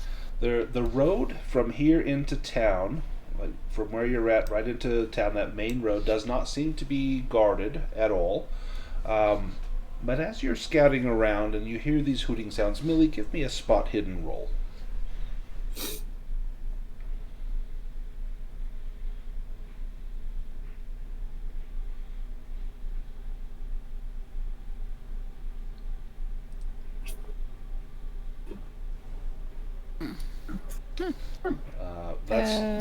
You can push that if you want. To push it, you're going to have to step out onto the road and get a better look at the streets and at the town. Would leave you exposed if you were to fail. What think you all? Should we get a better look? I will walk out a little bit. I just poke my little blue rinsed head around the edge of the building.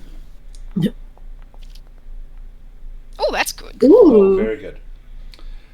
As you look, you notice that all of the other ways in and out of town, like this large bridge, you can see two of those Dark Young just standing on the bridge, just milling about slowly. You can see other Dark Young as you look all the way down the street. Down here at the very bottom end of town, there's another Dark Young there. There's another standing at the edge of the river, and others on the other side of town over into here. It's almost like they're forming a ring around the town, yet the path that you're on is open still. Oh dear, I've got a feeling they want us to come in through here. Does anybody else have that feeling? Well, Marian raises her hand. yeah, definitely. Well, are we going to walk into their trap and hope that we can fix the problem in the middle, or are we going to try to sneak in somewhere? I mean, we'll still be going in there. Well, I don't know that we have too much of a choice. It seems that we will have to go there one way or another. Perhaps we could try going towards it in two groups again and being as stealthy as possible. That way, if one of us is caught, the other can maybe continue onwards. That might be our best chance. All right, perhaps we stay in shooting distance of each other. That might be helpful. You never know when you might have to shoot one another. Well, I meant to shoot the things that might be attacking them, but sure. It's just like the cow, right? Exactly. In fact, you do a quick ammo check, make sure everyone's got ammunition, anything you might need. We still have a few grenades left. Did anyone want to take grenades that didn't have them? May I perhaps pop another one into my carpet bag?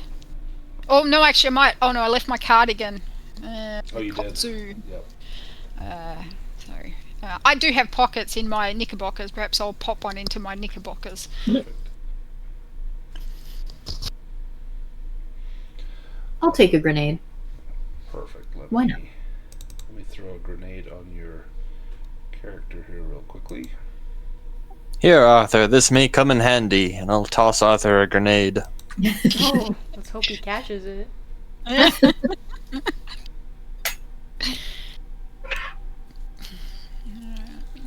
let me throw one on Arthur's sheet as well. Right, so I will pop some bullets out of my cover bag. I will top up my Derringer, which currently doesn't have any bullets in it, and I will also top up my automatic, which currently has 4. I think I changed the setting on here so it won't track ammo anymore, so it shouldn't ask us, if you don't have a gun or a bullet. So it should be okay. We'll find out. Okay. If you want to, do you want to split up in the 2 groups again? Yeah. Okay, let me move Arthur down here. Kind of like commandos. We're just going to go up each side of the street. But we're not going far away from each other. Why don't you move your characters, kind of your direction that you want to go and what you're headed towards. I suppose knowing where we're going is a good start.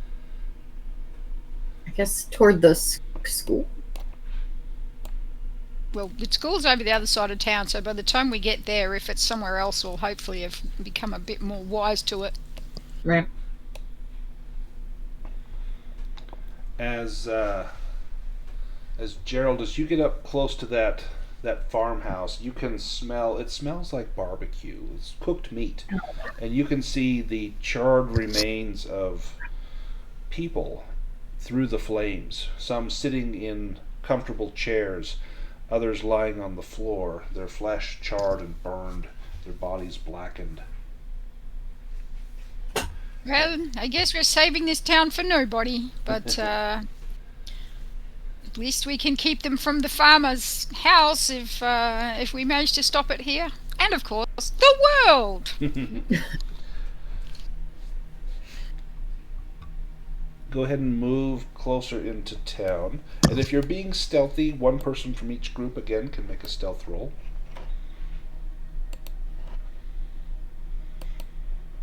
Somebody else want to make our stealth roll this time? We can be all looking out for sticks and things. Nice. Oh, go Arthur. Arthur nailed it. Arthur. He's a ninja. Gerold, do you want to roll or shall I roll? I suppose we've got the same odds, right? Yep. Yeah. Sure. Okay. Oh, wow. Yeah. Nice. Perfect. So, Marian, Millie, and Gerold, as you begin to approach that side of town, you're going to go near the library. And Millie, you can't help but look over at the library. This is a place that would be meaningful to you. And as you approach, you see a group of 4 children piling up a large mound of books in front of the building. And at first it looks like they're going to have a good old-fashioned book burning, but as you get closer, there's a wooden pole sticking up from the center of the pile with the bloody yet still alive Mabel Carruthers tied to it. Books are stacked up to her knees, and as you watch in horror, the tomes are splashed with gasoline. Oh my god. I say to the young ones, look, I really must deal with this. Mabel and I bonded, and perhaps you might like to go around a little further. I can't let that happen.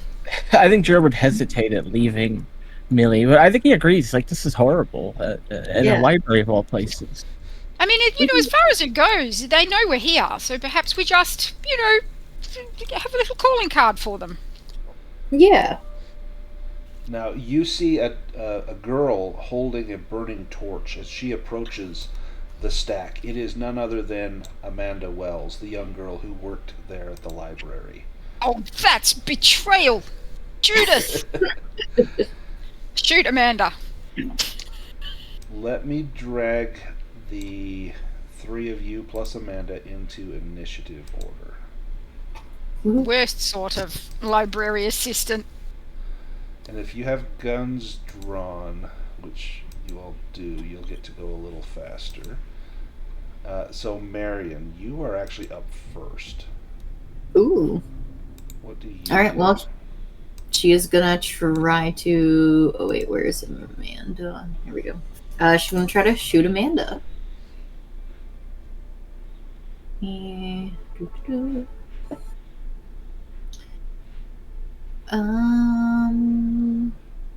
Is she in rifle range? Yeah, or you can run up and get to within pistol range. If you have your rifle, you can use your rifle for sure.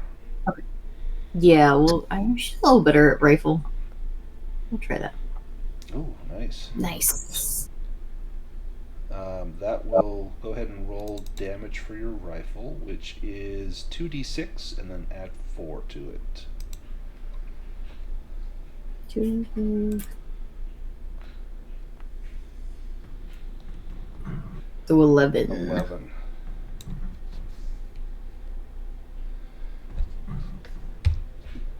Where do you shoot her? Well, I think, after the kind of fiasco of shooting the kids with the submachine gun, now she's a little bit more practiced and level-headed. So I think she goes for, well, actually, is Amanda she's holding a gun. Is she holding anything else? No, she has a flaming torch. She's going to throw it on the pile of books and burn Mabel Carruthers. Ooh, okay. Can she shoot? I feel like she'd want to shoot her in a way where where the fire wouldn't fall on the books. That's going to be a luck roll. Okay. Oh no, we don't have a luck. I think you have 1 point of luck. Yeah, I have 9. Oh, 9. Okay. Well, Yeah. oh, Maybe Billy has has 1. one. Yeah, Billy has 1. Yeah. Oh no. Okay. So Well then, yeah, she drops, but she drops the torch, and you see it ignite a pile of gasoline, and you see the flame rapidly moving towards those books. Let's go to Gerold. You can see the flame racing towards those books. It's like in a movie, you see the fire rushing towards there. You've got just a few scant seconds to act. Mabel is screaming, "Not my books, not my books." Don't worry about your books. Was Amanda the only one? Is there not like a ring of them? There's a bunch of other children.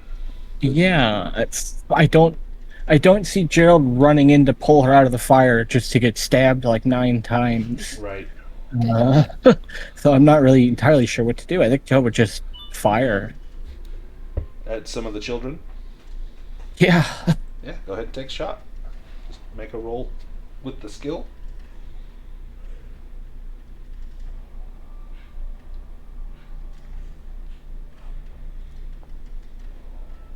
Oh, nice. Yeah, you take out with an extreme success. That's a impaling strike, maximum damage plus additional damage. Maybe you take out 2 of the kids. The bullet passes easily through one of the child's bodies into the second, and 2 children drop into that pile of books. Millie, the flame's getting ever closer. How many children are left? There's about 4 that are left.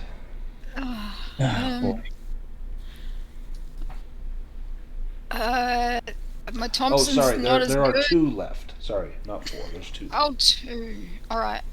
I will use my handgun then because I know I'm a better shot with that, and I also don't want to accidentally shoot Mabel. So I will attempt to shoot. Or at do least you one of the want kids. to put Mabel out of her misery before she burns to death? One of the most horrible of deaths. Oh my god, no, I don't think we're there yet. I don't think the flames have reached it yet. We might still have a chance. I'm going to shoot the kids. I'm going to shoot them anyway. Someone listening to you in the other room's like, what the hell? Not my husband. It's like, go get him. Go ahead and click roll firearms on the chat. Okay. Oof, Oh, no. that is a miss. You go to shoot at the children, but through your tear-streaked eyes, you miss. Tyrolean hat sneaks over my eyes just at the wrong moment. Amanda, gasping through a mouth filled with blood, she reaches out and grabs the torch and throws it. I'm going to give her a roll as she throws the torch. It's going to be a brawl roll. This is going to be the same as her throw. how much HP do you have, Amanda? She's got 1 left. She is low. She misses with the torch, but the flames are still traveling quickly towards the books. Marian, your turn. By the end of, or on Amanda's turn at the end of this round, the flames will be at Mabel. Is there any, like, source of water or anything nearby? Give me a spot hidden roll. Okay. Like a rainwater barrel, something like That's that. exactly what I'm thinking. Yeah. Oh, Marian. If you want to push that, you can run past the remaining child to try and see if there's a water barrel on the other side, but there doesn't seem to be any on this side. Okay. Yeah, we'll push it. It's 52. Oh yeah. Yes. You do that thing in the cartoons where you hold your hand out and hold them on the forehead, and they're swinging a knife at you, but your arm is longer than their reach, and so you just get around them and run. And you do see there is a big rain barrel where the gutter drains off from the roof into this barrel to collect it.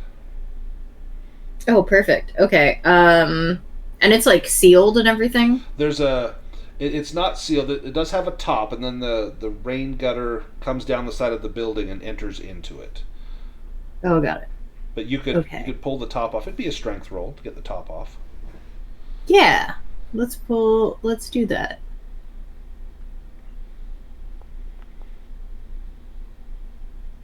Oh, do you spend 3 luck? Yeah. You know. The luck's going. It's time. You get the top off of the rain barrel. Now what do you do? She's not within, like, range of the fire, though, right? To, like, dump it? No. You would probably need some time to move it over. There's a ladle in here. You could take a ladle of water out of here. Probably not going to do much. A little of water.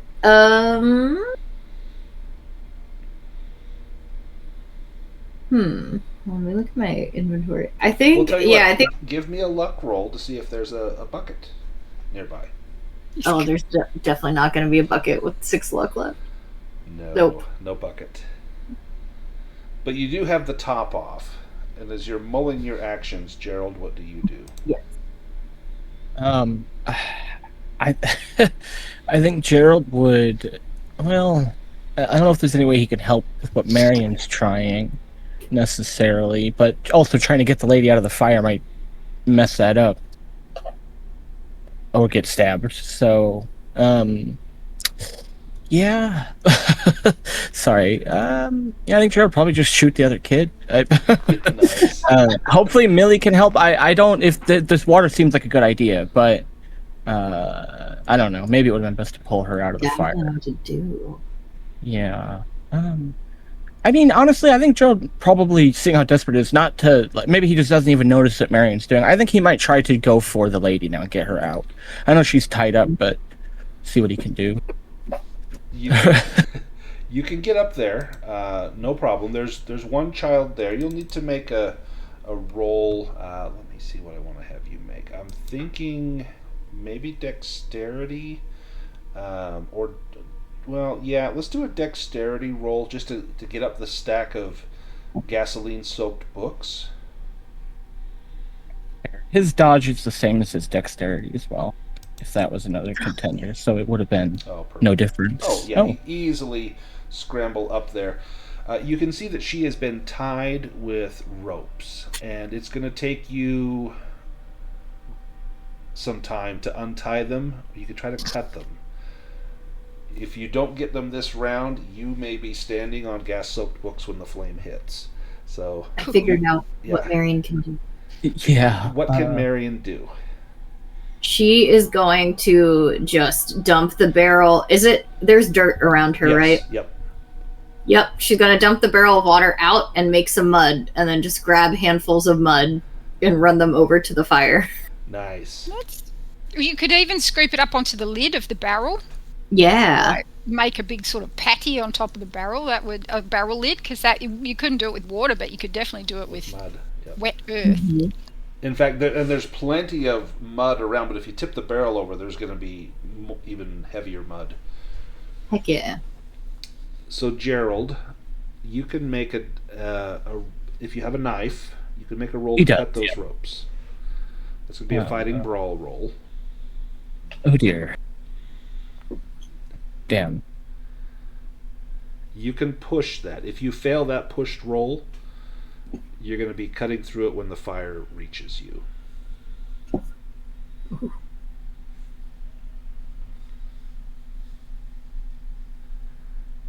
And Millie's looking at you. Please, please. Oh no.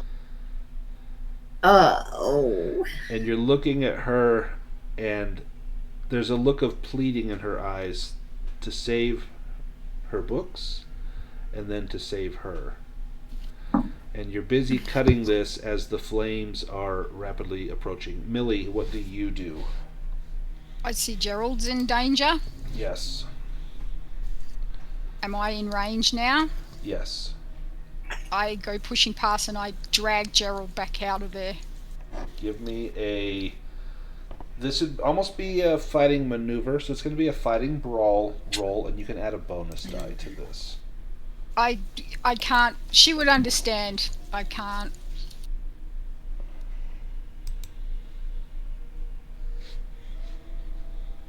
Come on, move over.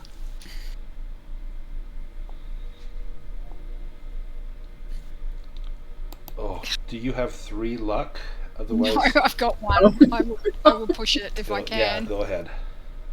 Oh, I can't push it. Roll it again. This isn't like you're in combat against Gerold, so I will let you push this one. No. Okay. Just re-roll it.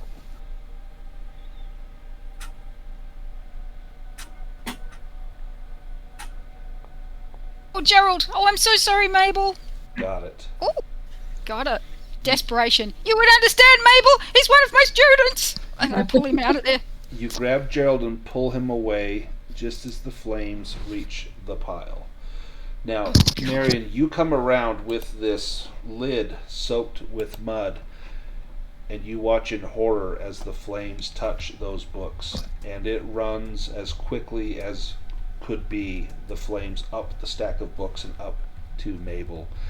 And you hear her high-pitched shriek, and you see her blue hair ignite and instantly scald to her scalp, where it's just bare skin, blistered and bubbled. And her glasses crack under the heat as she cries and screams. You still have this mud. Do you do anything with it? Well, I think it's too late to save her.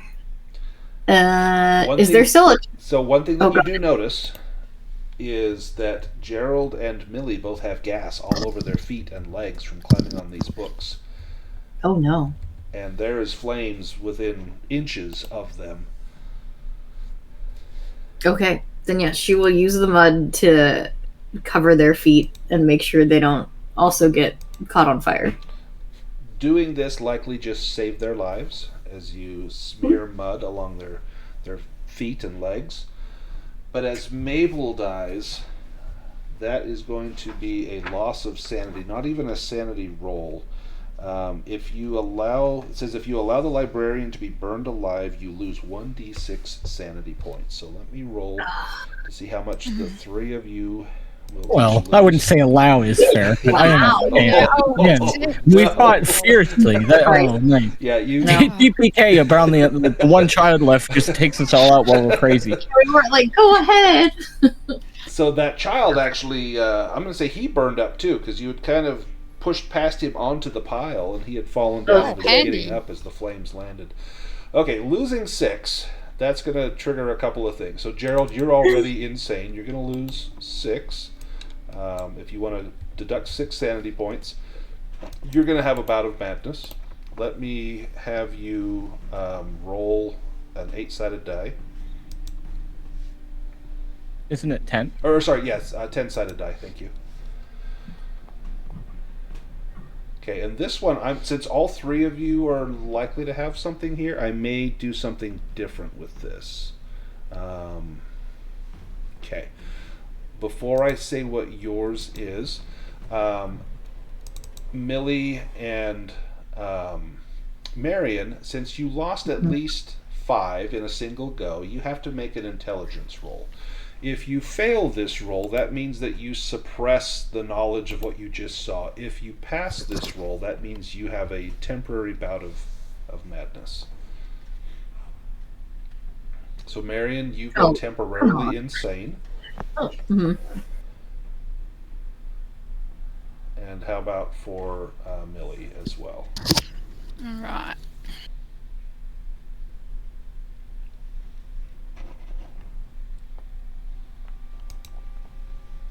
Yeah, now we roll well. I know, right? And Millie, you as well. So let me have both of you roll a 10-sided die as well. Just one. Just one for now. I may have you roll a second one. Okay. 2.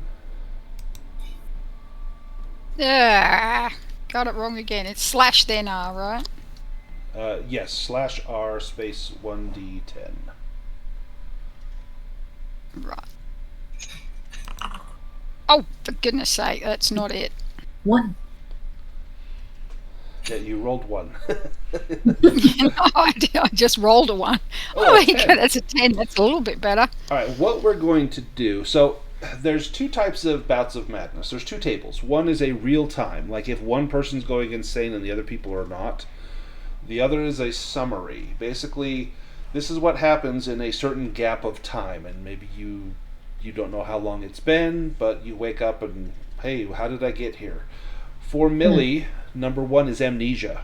So in a short period of time, we're going to say on an order of minutes, if you'll roll another d10, this is how long you'll still be acting, doing things, but then suddenly it's going to hit you, like, what happened, where am I? Memories will slowly return over time. So it'll be about 8 minutes that you'll be sitting there just looking at those burning books. For Marian, rolling a 2, you're going to come to your senses. Roll another d10 for me a number of minutes later, having been robbed. If you were carrying a treasured possession, so in 3 minutes, give me a luck roll. If you pass this, then you'll be able to find your treasured possession. If you fail it, then it will be gone, and you don't know what happened to it. Yeah. So I'll let you decide what happens. You probably threw it away, just get this away from me. You don't know for sure, but in a couple of minutes, you're going to be convinced that someone robbed you. Gerold, you got 5, which is we're going to look at your backstory entry for ideology and beliefs, and you will manifest one of these in an extreme manner. So let's just look at your character sheet. Oh no. Let's see, ideology and beliefs. Life is inherently meaningless, therefore we are all free to define our own values. Every human deserves equal treatment and respect. You can play on that, or I'll give you an option. If you remember last time, you had a bout of madness where you had this fear of teeth. And you might still have those pliers. I'll let you decide what happens, and yours will last 5 minutes. So the first one to come to will be Marian, and then Millie, or Marian, and then Gerold, and then Millie. So the 3 of you will be going through this madness. We're going to get back to you in a moment. Kind of think of some ideas of how you might act out this bout of madness. Let's go to Jebediah and Arthur. Where are the 2 of you going? You can hear gunshots coming from the direction of the library. Well, that is expected, Arthur. They were heavily armed. Perhaps we should get a high vantage point, Arthur. That way we can see if or see where these rituals might be centered, and we can go and attempt to put a stop to them. There's a few buildings you could climb. There is the Carner's Goods, the kind of the general store. There's also the sheriff's office and jail right here you could climb. You could also climb up the Cobb's Corners Gazette. The building has been leveled, but adjacent to it there is a building you could try to climb up. Well, which would be easiest to sneak to and to get on top of? That way we we'll be undetected getting to this spot, Arthur. Well, Arthur did pass his stealth roll, so any of them look good. As far as climbing them, hard to say. The last option, you're actually going to be crossing a busy street to get to. If you're worried about the local law, maybe you don't want to climb the sheriff's office, but I'll leave it up to you. So maybe number 4. The goods.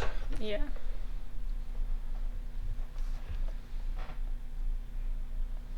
As you get close, there's a ladder back here, so it will be actually quite easy to get up onto the roof. You don't need to make a climb roll or anything with a ladder. It's generally considered that you know how to use one. As you get up onto the roof, you have a better view of town. And I'm assuming you're crouching down. You're still not wanting to be seen. But you do see here in the center of town, this is the Civil War Memorial.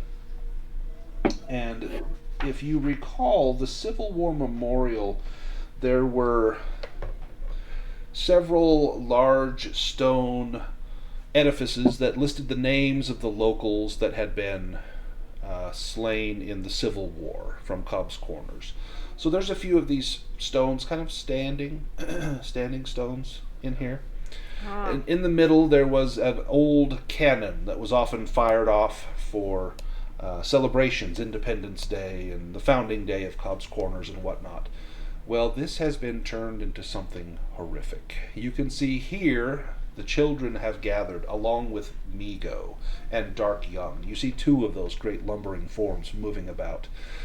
Draped over the cannon, you see the body of, it looks like Sheriff Spencer.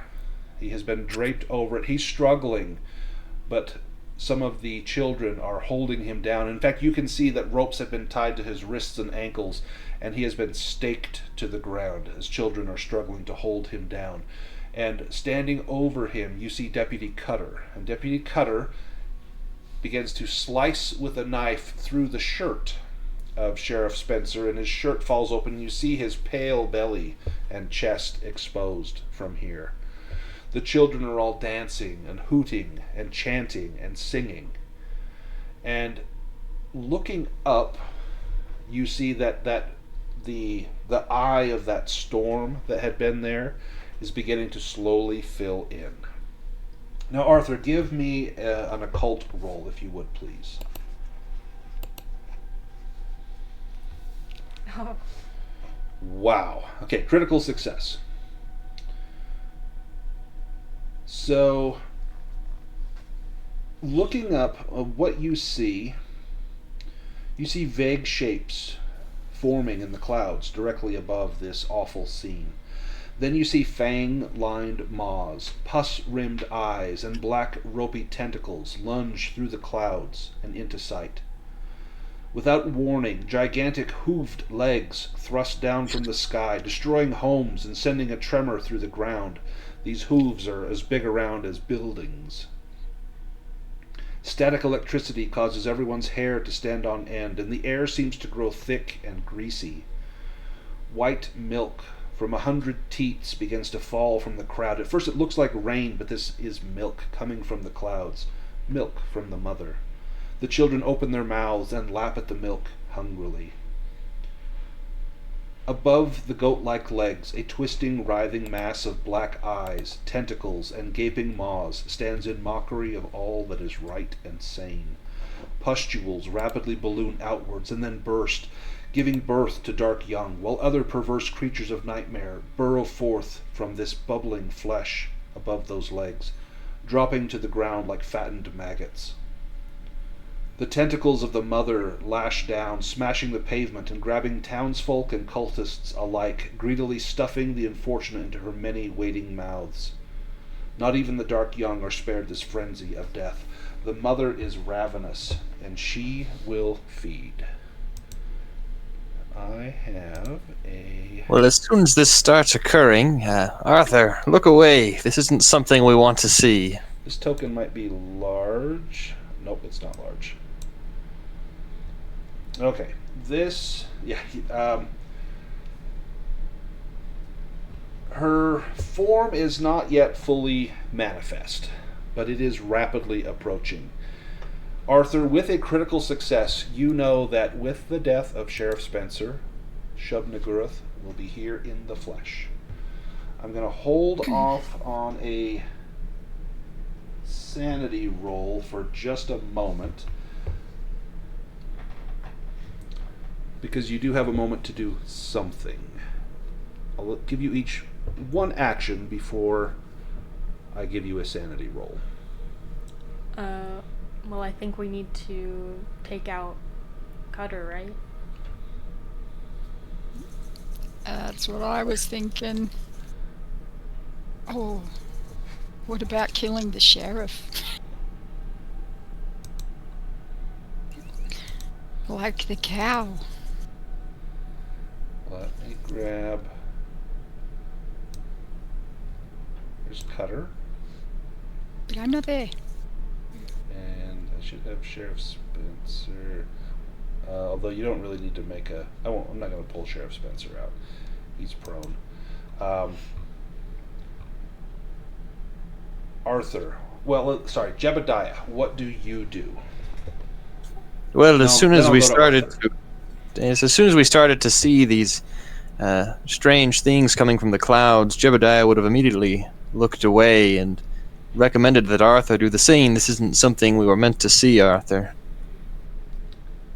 As the two of you look away, or Arthur, do you look away or do you watch? I'm gonna look away. Okay. You're both going to make a sanity roll. Give me 1 second. I'm actually going to post something in the chat for you, because this is going to be kind of awesome. Let me make a link here. This is a sanity check.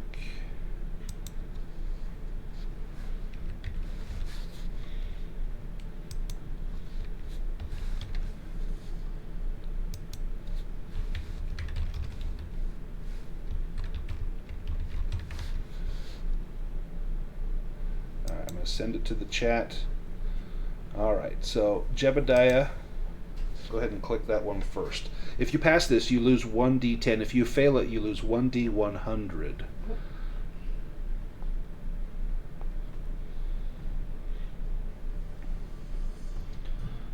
Alright, Jebediah, roll your sanity loss. Oh, nice. Let me apply that, and I'll do your bout of madness in a moment. Arthur, please click on that sanity loss. And click on the sanity check. Oh no! Okay, click on the roll sanity loss. 1d100. Wow, 74. Oh my god! Alright. Arthur, when you hit 0 sanity, you are lost. Excuse me, let me grab a drink. You have permanent insanity loss. There is no coming back. I'll still let you play out briefly what happens, but you're essentially gone. So plan ahead how Arthur's end will happen as I apply this. Let's do bouts of madness for both of you. Let me have you both roll a 1d10. Is it possible to make the intellect roll to see if we can suppress this? Sorry. Yeah, Arthur cannot, but Professor, you can. Thank you. Oh no, you can't. You have underlying insanity. Sorry. Yeah. So you automatically have a bout of madness. Sorry. Let me have you both roll 1d10. All right. That was a 6 from Arthur. So Arthur, yours is going to be a significant person. This is Rufus. Now you had a moment where Rufus would not come back. Right. But now Rufus is back. And Rufus wants to take you to meet the mother. And seeing this goat and seeing these tentacles and these things, Rufus shows up and says, Arthur, this is your destiny. And again, I'm going to let you decide how Arthur ends, but Rufus will appear. For Professor, you will find yourself battered and bruised. Your hit point is reduced to half of what you were before going insane. It will not cause a major wound. So your hit points go from 8 to 4. And you're going to come to your senses in a few minutes, covered in bruises. Now, did you give yourself these bruises, or what happened? I'm going to let you decide. Let's go back to the first group. Actually, sorry. Let me have Arthur and Jebediah roll another 10-sided die.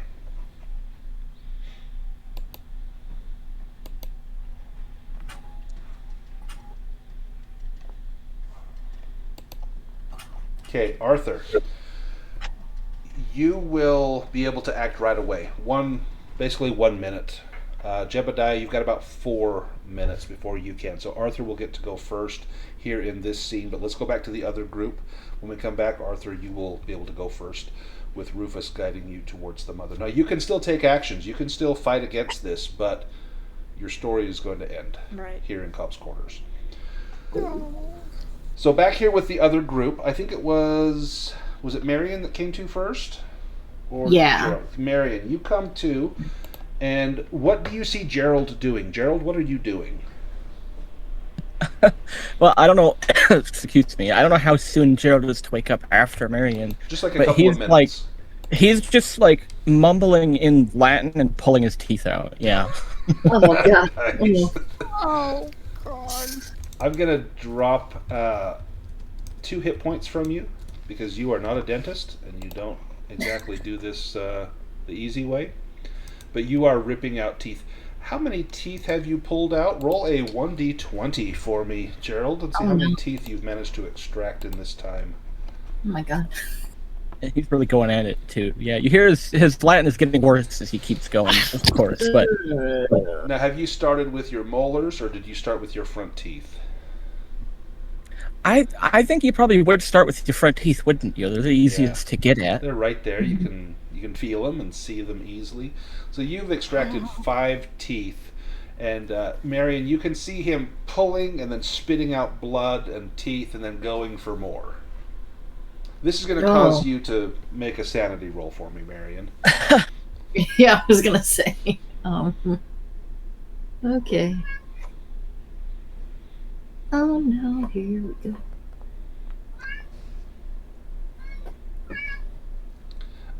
Yes, I'm going to get to that, Jebediah. Marian, you're okay. You've seen Gerold do some weird shit before. This is nothing different. But maybe you try and stop him.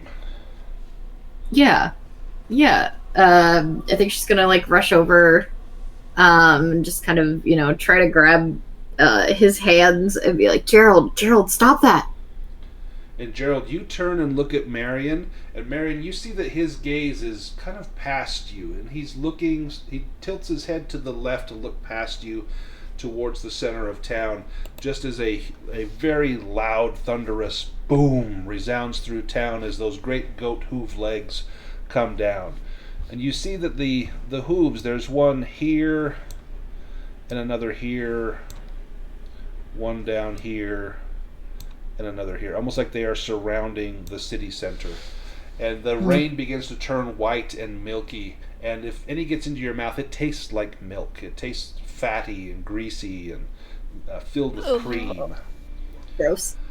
Now, Gerold, you begin to come to your senses, come to your senses as you see this, huge, terrible thing happening over the center of town. And then, Millie, how have you been spending this time? What have you been doing? I think I'm watching Gerold pulling his own teeth out, and I'm like, well, a handsome young man speaking such beautiful Latin and then pulling his own teeth out. I don't really understand. And this looks like my hometown when there was a bushfire. And I really don't know why we're here. Why are we here, nice young lady? Yeah, she has no idea who you people are or why she's here. Marian, how do you help Millie? Well, we're trying to stop children from making sacrifices and bringing something terrible into the world. But I don't think we did that. Oh dear. Well, perhaps you might lead on, young lady. Young man, stop taking your teeth out. That is a dentist's nightmare, what you're doing. Now, Gerold, as you saw those goat legs come down, I need you to give me that same sanity roll. Let me drag this down into chat. Do I also need to make a goat legs Yes. roll? Yep. In fact, all three of you can at this point. All right. Sanity roll For the goat leg. to the goat legs. Oh no. Nice. So Gerold and Millie roll 1d10. Marian roll 1d100. What? Millie's got no idea what's going on.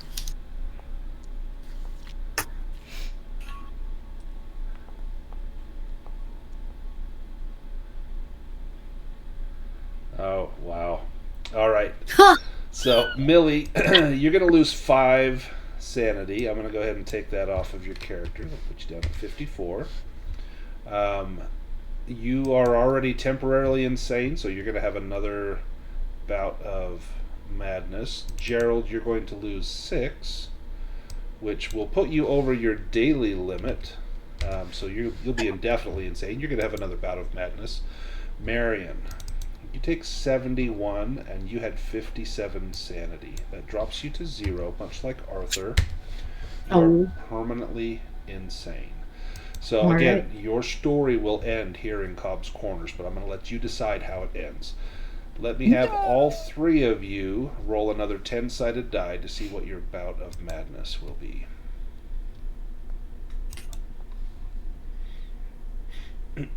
Me too. Me too. Yes, please. Okay. So By the Gerald, time we finish 6 campaign, I'll is actually your... remember. Oh, and Marian got 6 as well.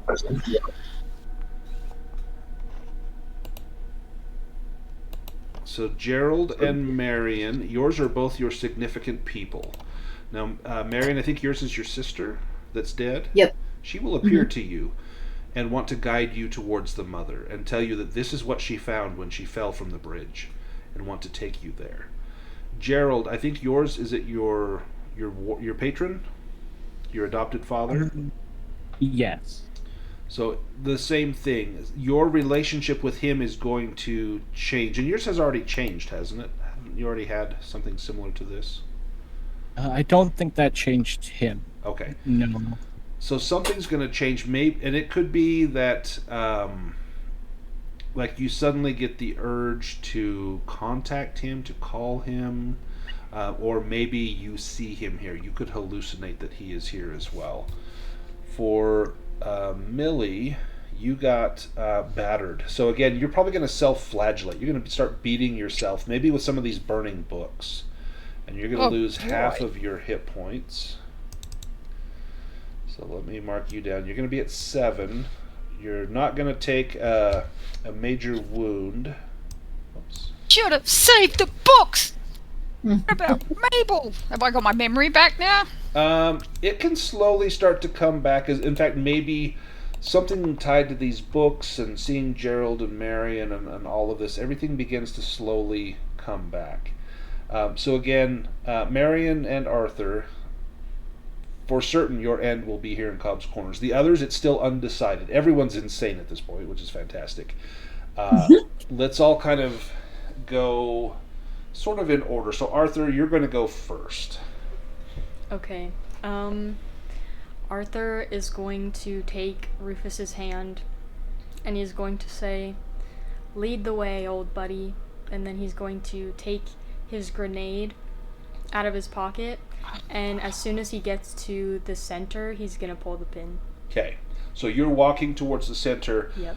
You can see, the others can see you holding your hand out like you're holding someone's hand, kind of holding it out to the side. Like if you've seen the movie Weapons, where the children run with their arms out, you're kind of doing that. You've got your arms out, and maybe you're skipping towards the center of town. One hand sort of making a fist like you're holding someone else's hand. The other hand, you're just holding a grenade in that hand. You've pulled the pin.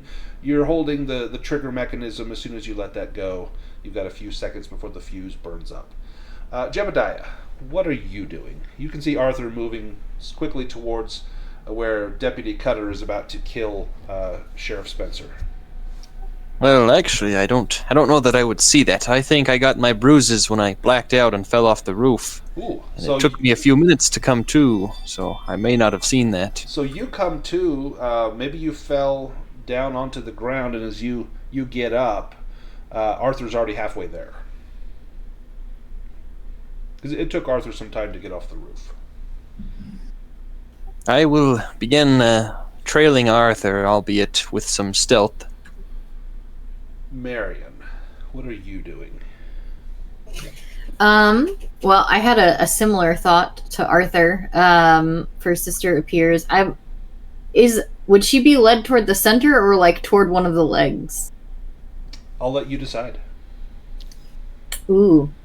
I think one of the legs would be fun. I feel like she also has a grenade and is gonna pull the pin, Nice. and is just gonna kind of like wrap her arms around the goat leg when she gets there. Like, I don't know if she'll be able to span the whole thing. Probably not. No, it'd be like hugging a giant redwood tree or something. Okay, well, she'll hug what she can, and she's holding on to it, ready to blow it up. Nice. Gerold, what are you doing? He's probably just talking to his hallucinatory image. To his father? Father, that is. Yeah. And what is your father telling you? What is he saying to you?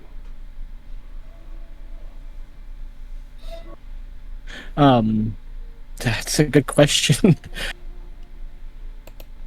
It's something to do with this goat creature, I'm sure.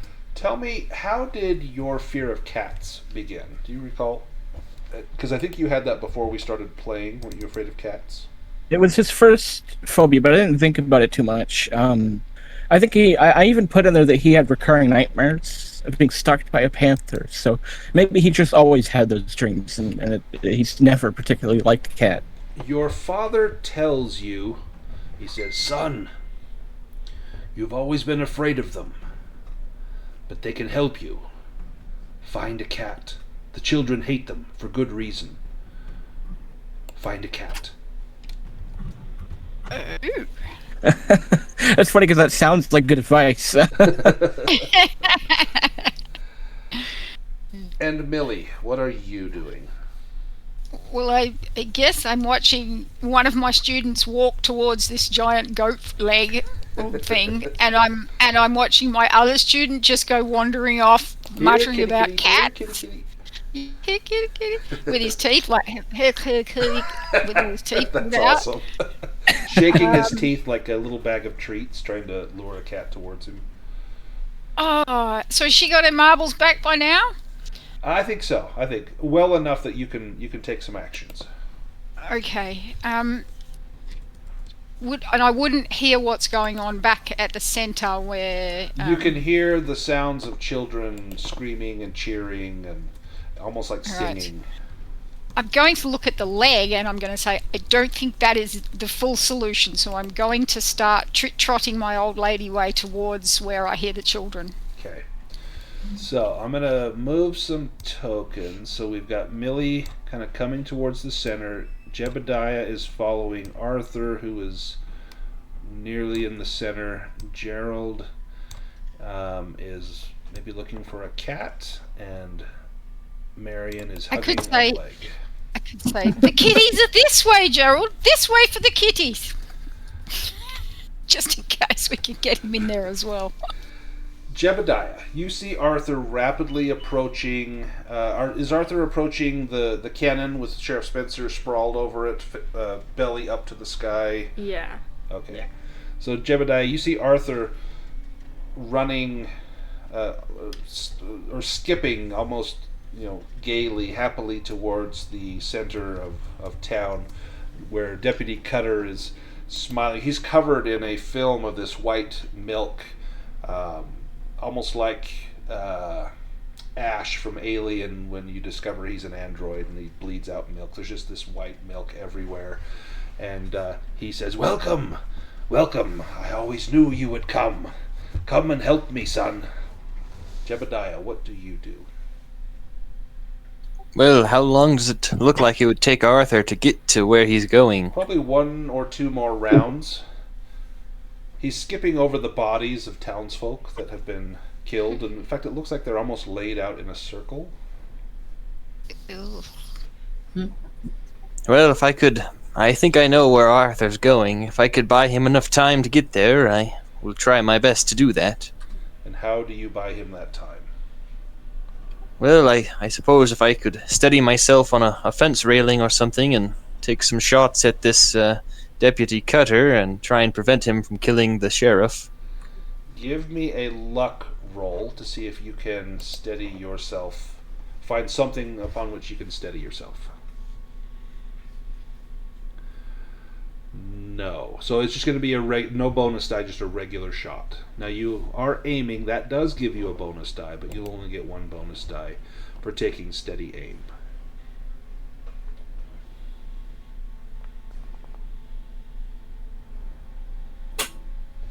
Oh, I forgot to do that with my handgun. I can re-roll that. Yeah, I just re-roll that. skill. You would need to use your... there we go. And let me add an additional... Let's see. That didn't add a bonus. Oh, that's okay. Take that one. Take that result. That's an impaling strike.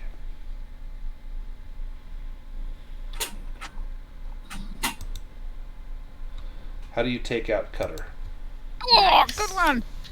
I think it's, I finally steady my aim and my hands are not shaking and I'm able to take a shot that hits him right in the forehead and he falls over dead instantly, and hopefully this buys Arthur enough time to do whatever it is he needs to do.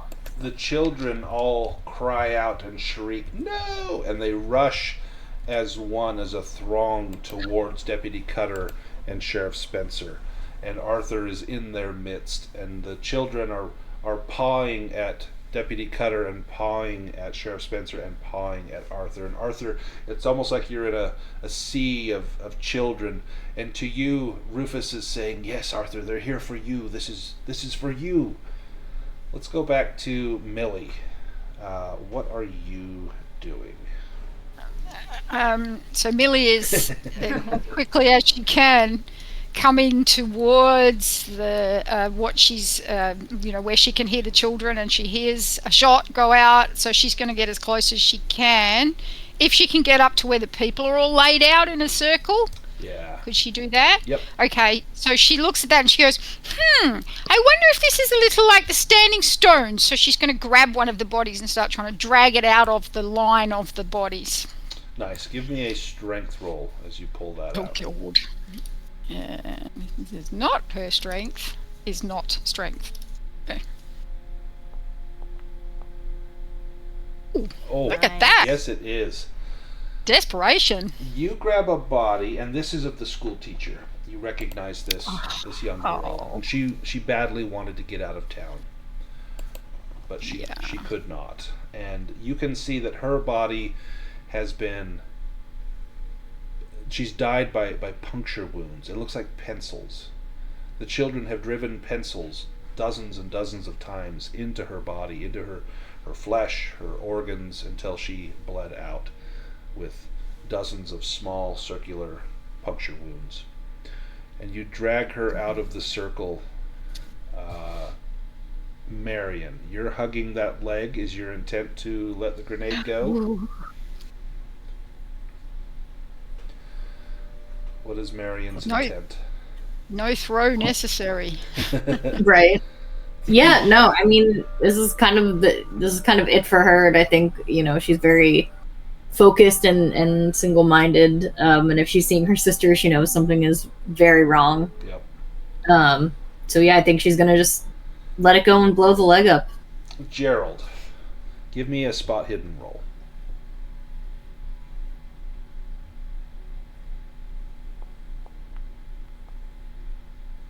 Oh, good one, Gerold. Did you find a kitty? You did. It's an orange cat. In fact, you've seen this cat before. This is Figaro.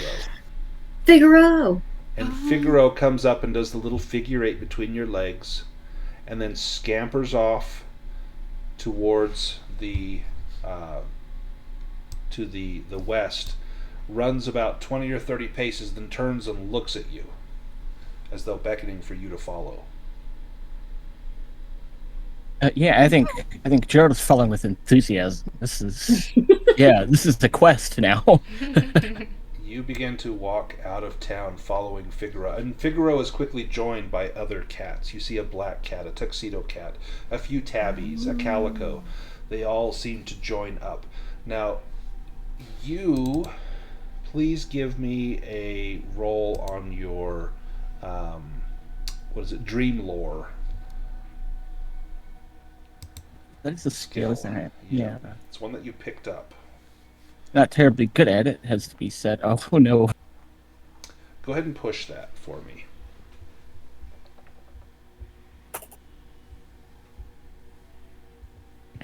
It says pushing, but I've not seen anything happen. Yeah, it didn't roll any dice. Go ahead and roll that again. It does say pushing skill, but then there was no dice. Not quite. Okay.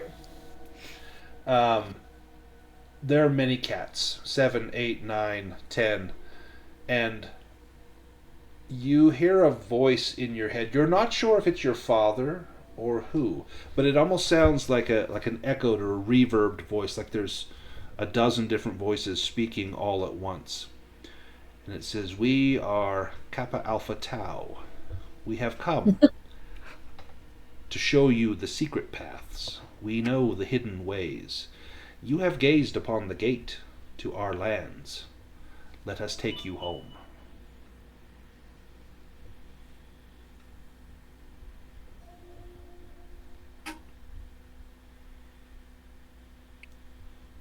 What does Gerold do? Yeah, I think he probably has a hard time speaking at this point, but the whole cats thing has him floored. So I think hearing what seems like a rational, reasonable voice, I think Gerold would just open his arms out and say, "What do you need?" "We need you to follow."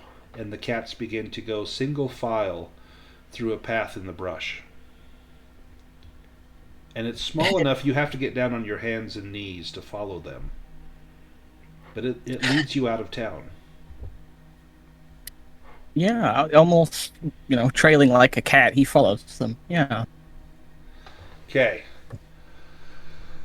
Arthur, you have arrived in the center with Rufus. He stops and looks at you as though waiting. What does Arthur do? I'm going to nod to Rufus, and then I will turn back to where Jebediah was, and I will salute to him, and then I'm activating the grenade. Do you hold the grenade while it goes off, or what do you do with the grenade? Yeah, I'm holding it. Nice. So you release the trigger, hold the grenade in your hand, salute at Jebediah. Millie and Jebediah, you hear two almost concurrent eruptions. One from the center of town, one over in the direction towards the library as the two grenades go off. Arthur, your grenade obliterates you in an instant. A red mist rises up. It obliterates Sheriff Spencer as well. And all of the children within about a 10-yard radius around you are mowed down as the fragmentation strikes their vulnerable little bodies and blasts them apart.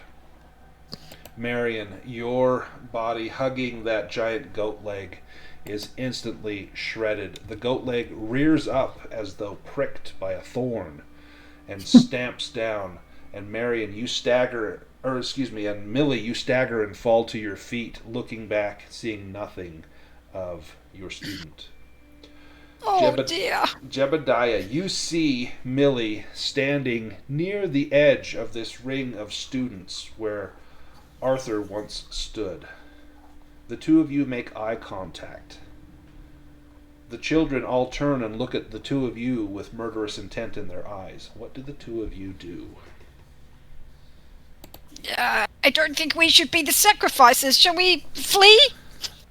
Let me. Yes.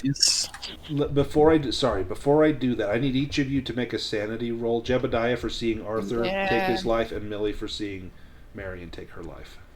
That's all both.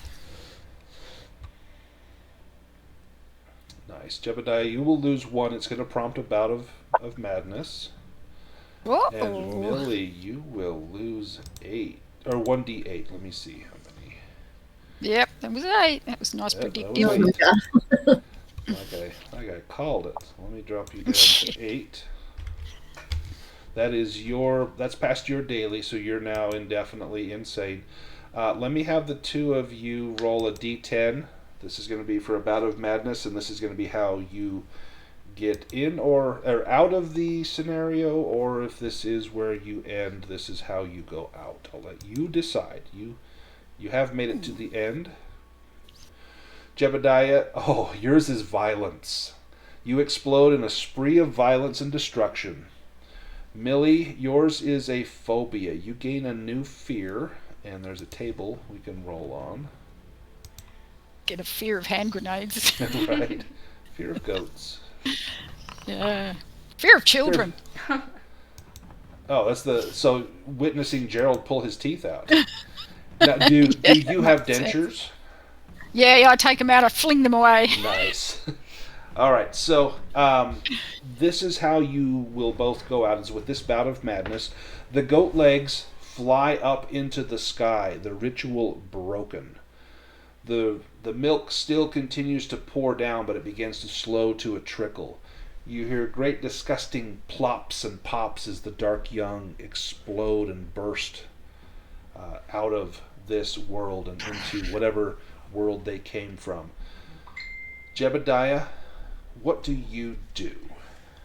How do you get yourself out of this? Do you survive this, or do you go out in a blaze of glory? I think that in Jebediah's mind, Arthur was his second in command, and he's back on the front lines. And Millie and all of these little ones, they're all the Germans. And so he readies his handgun. And just begin firing. Millie, what do you do? I got this nasty feeling that if they sacrifice us on the altar, then it's just as bad as if we hadn't done anything. So I look at the professor and I say, "Do it, dear. I will never be able to wear my false teeth again." Jebediah, you've got lots of ammunition. You've got lots of guns. Do you shoot Millie? I think he doesn't see Millie, but where Millie is, he does indeed take them out. So you begin firing. I'm going to narrate this in a second. I want to make sure we get this right. So, Millie, are you okay if he takes you out here? Yes, I am, and I think she says, "If you survive, Professor, please tell Henry Armitage that I was very fond of him." She doesn't know he's gone mad and thinks she's German. All you hear is "Achtung Americana," and you just begin to fire at her. Yes, and I believe, just like the day he let down his regiment, he's going to begin fleeing while he shoots as many as he can. Oh boy. So you fire until your gun is empty, and this swarm of children is rushing you, and you continue to mow them down until you begin to flee town. Gerold, you follow those cats through secret paths, through the brambles, past the thorns, into thickets, around the edges of farms, until you find yourself near a main road and cars traveling by. The cats surround you, running around you in a circle, their body heat pressing into you, and then as one they scatter and flee to the four corners of the world, leaving you standing there by the road, disoriented, not exactly sure where you are, but away from Cobb's corners. Jebediah, what happens with you? Do you make it out of Cobb's corners? I suppose I'll leave that up to you if I'm able to make it. I think Jebediah would keep running until he gains a sense of sanity again. Let's do a 6-month epilogue. 6 months from now, Gerold, where are you? Ooh. I don't know. It probably still undergoing treatment. I don't know the whole story behind Abelard, but it's something to do with him. If his treatment's done, then he's just working for Abelard, assuming he can get over what's happened here. Yeah, And his Abelard weird has epiphany he has can't. top command. He would absolutely tend to. You probably wake up. It's probably been a month and a half since these events, and you're in a hospital and being tended to, and you slowly begin to recover your sanity and your health. And Michael Abelard does hire you on at Federated Oil and Chemical. You had a connection there. Your father and Michael Abelard were well known to one another, and you begin to work. And do you become fervent about his research about the Migo? Do you continue to press that claim now that you have been inside one of their complexes? Yeah, I think it would be like Gerald's fatal flaw. I don't think he could ever get past it. He's also like he's got a 33 in the Migo language, so he's Yeah. kind of an expert. So Yeah, he so- would do everything he could. Yeah. You're probably their translator. And late one night, you leave the office and you head back home. And as you open the front door to your home, you step in and turn on the lights, and there are all of your cats that you have adopted and brought home. And how many cats are there? There's like 7. He's not got in a big place either. He's kind of subtle. It's too many cats, is what I'm saying. But he's a changed man. Yeah. You walk over to General Tabasco and rub his head and his cheeks and tell him, "I'm finally home," and sit in your chair, and he hops up on your lap and begins to purr and looks at you with intelligent eyes. Jebediah, 6 months from now, where are you? I think Jebediah decided to take his sabbatical the next year, and he's returned to his place of comfort out in the Valley of the Kings. Nice. And I think perhaps one night, late at night, he is finishing up some research. He's in his field tent, and he's examining some pottery shards, and he thinks, it was Arthur I would have liked to have here. He was quite good at reading these pottery shards. And then I think for a moment he hears Arthur, and he turns around and he sees him standing at the tent door, and he follows Arthur off into the desert. Oh. And that's where it ends. Those that survived, there is some rewards.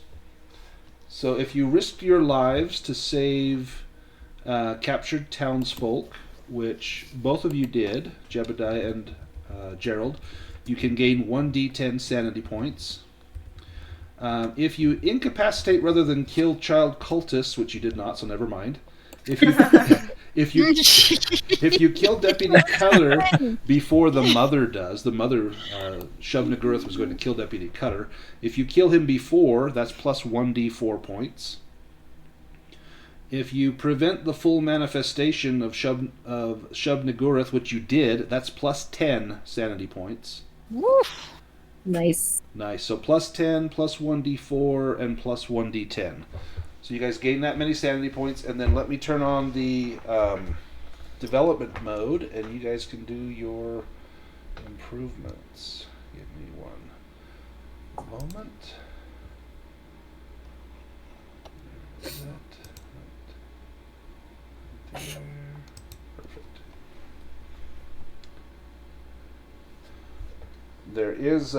There's an epilogue in the book, but I like the epilogue that we had even better.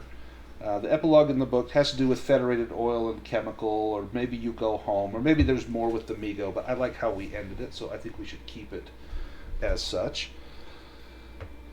Jebediah's dodge went up, and of course no luck was recovered. Gerold's spot hidden and stealth went up. And did Gerold get any luck? Gerold did not. No. Awesome. This is the campaign, A Time to Harvest. I want to thank you guys for playing. This was a ton of fun. I love Call of Cthulhu one-shots are great, but the campaigns, that nice slow simmer as your candle slowly burns out, is just absolutely delightful. And the fact that we got through to the end with the characters we started with is amazing. We did lose Julian along the way, replaced ably by Millie, and thank you, Tina, for stepping in and filling that spot. I appreciate that. Anytime. Let's go ahead and end it here, and then if you guys want to stick around, let's do a little after action report. So let me just turn off the recording,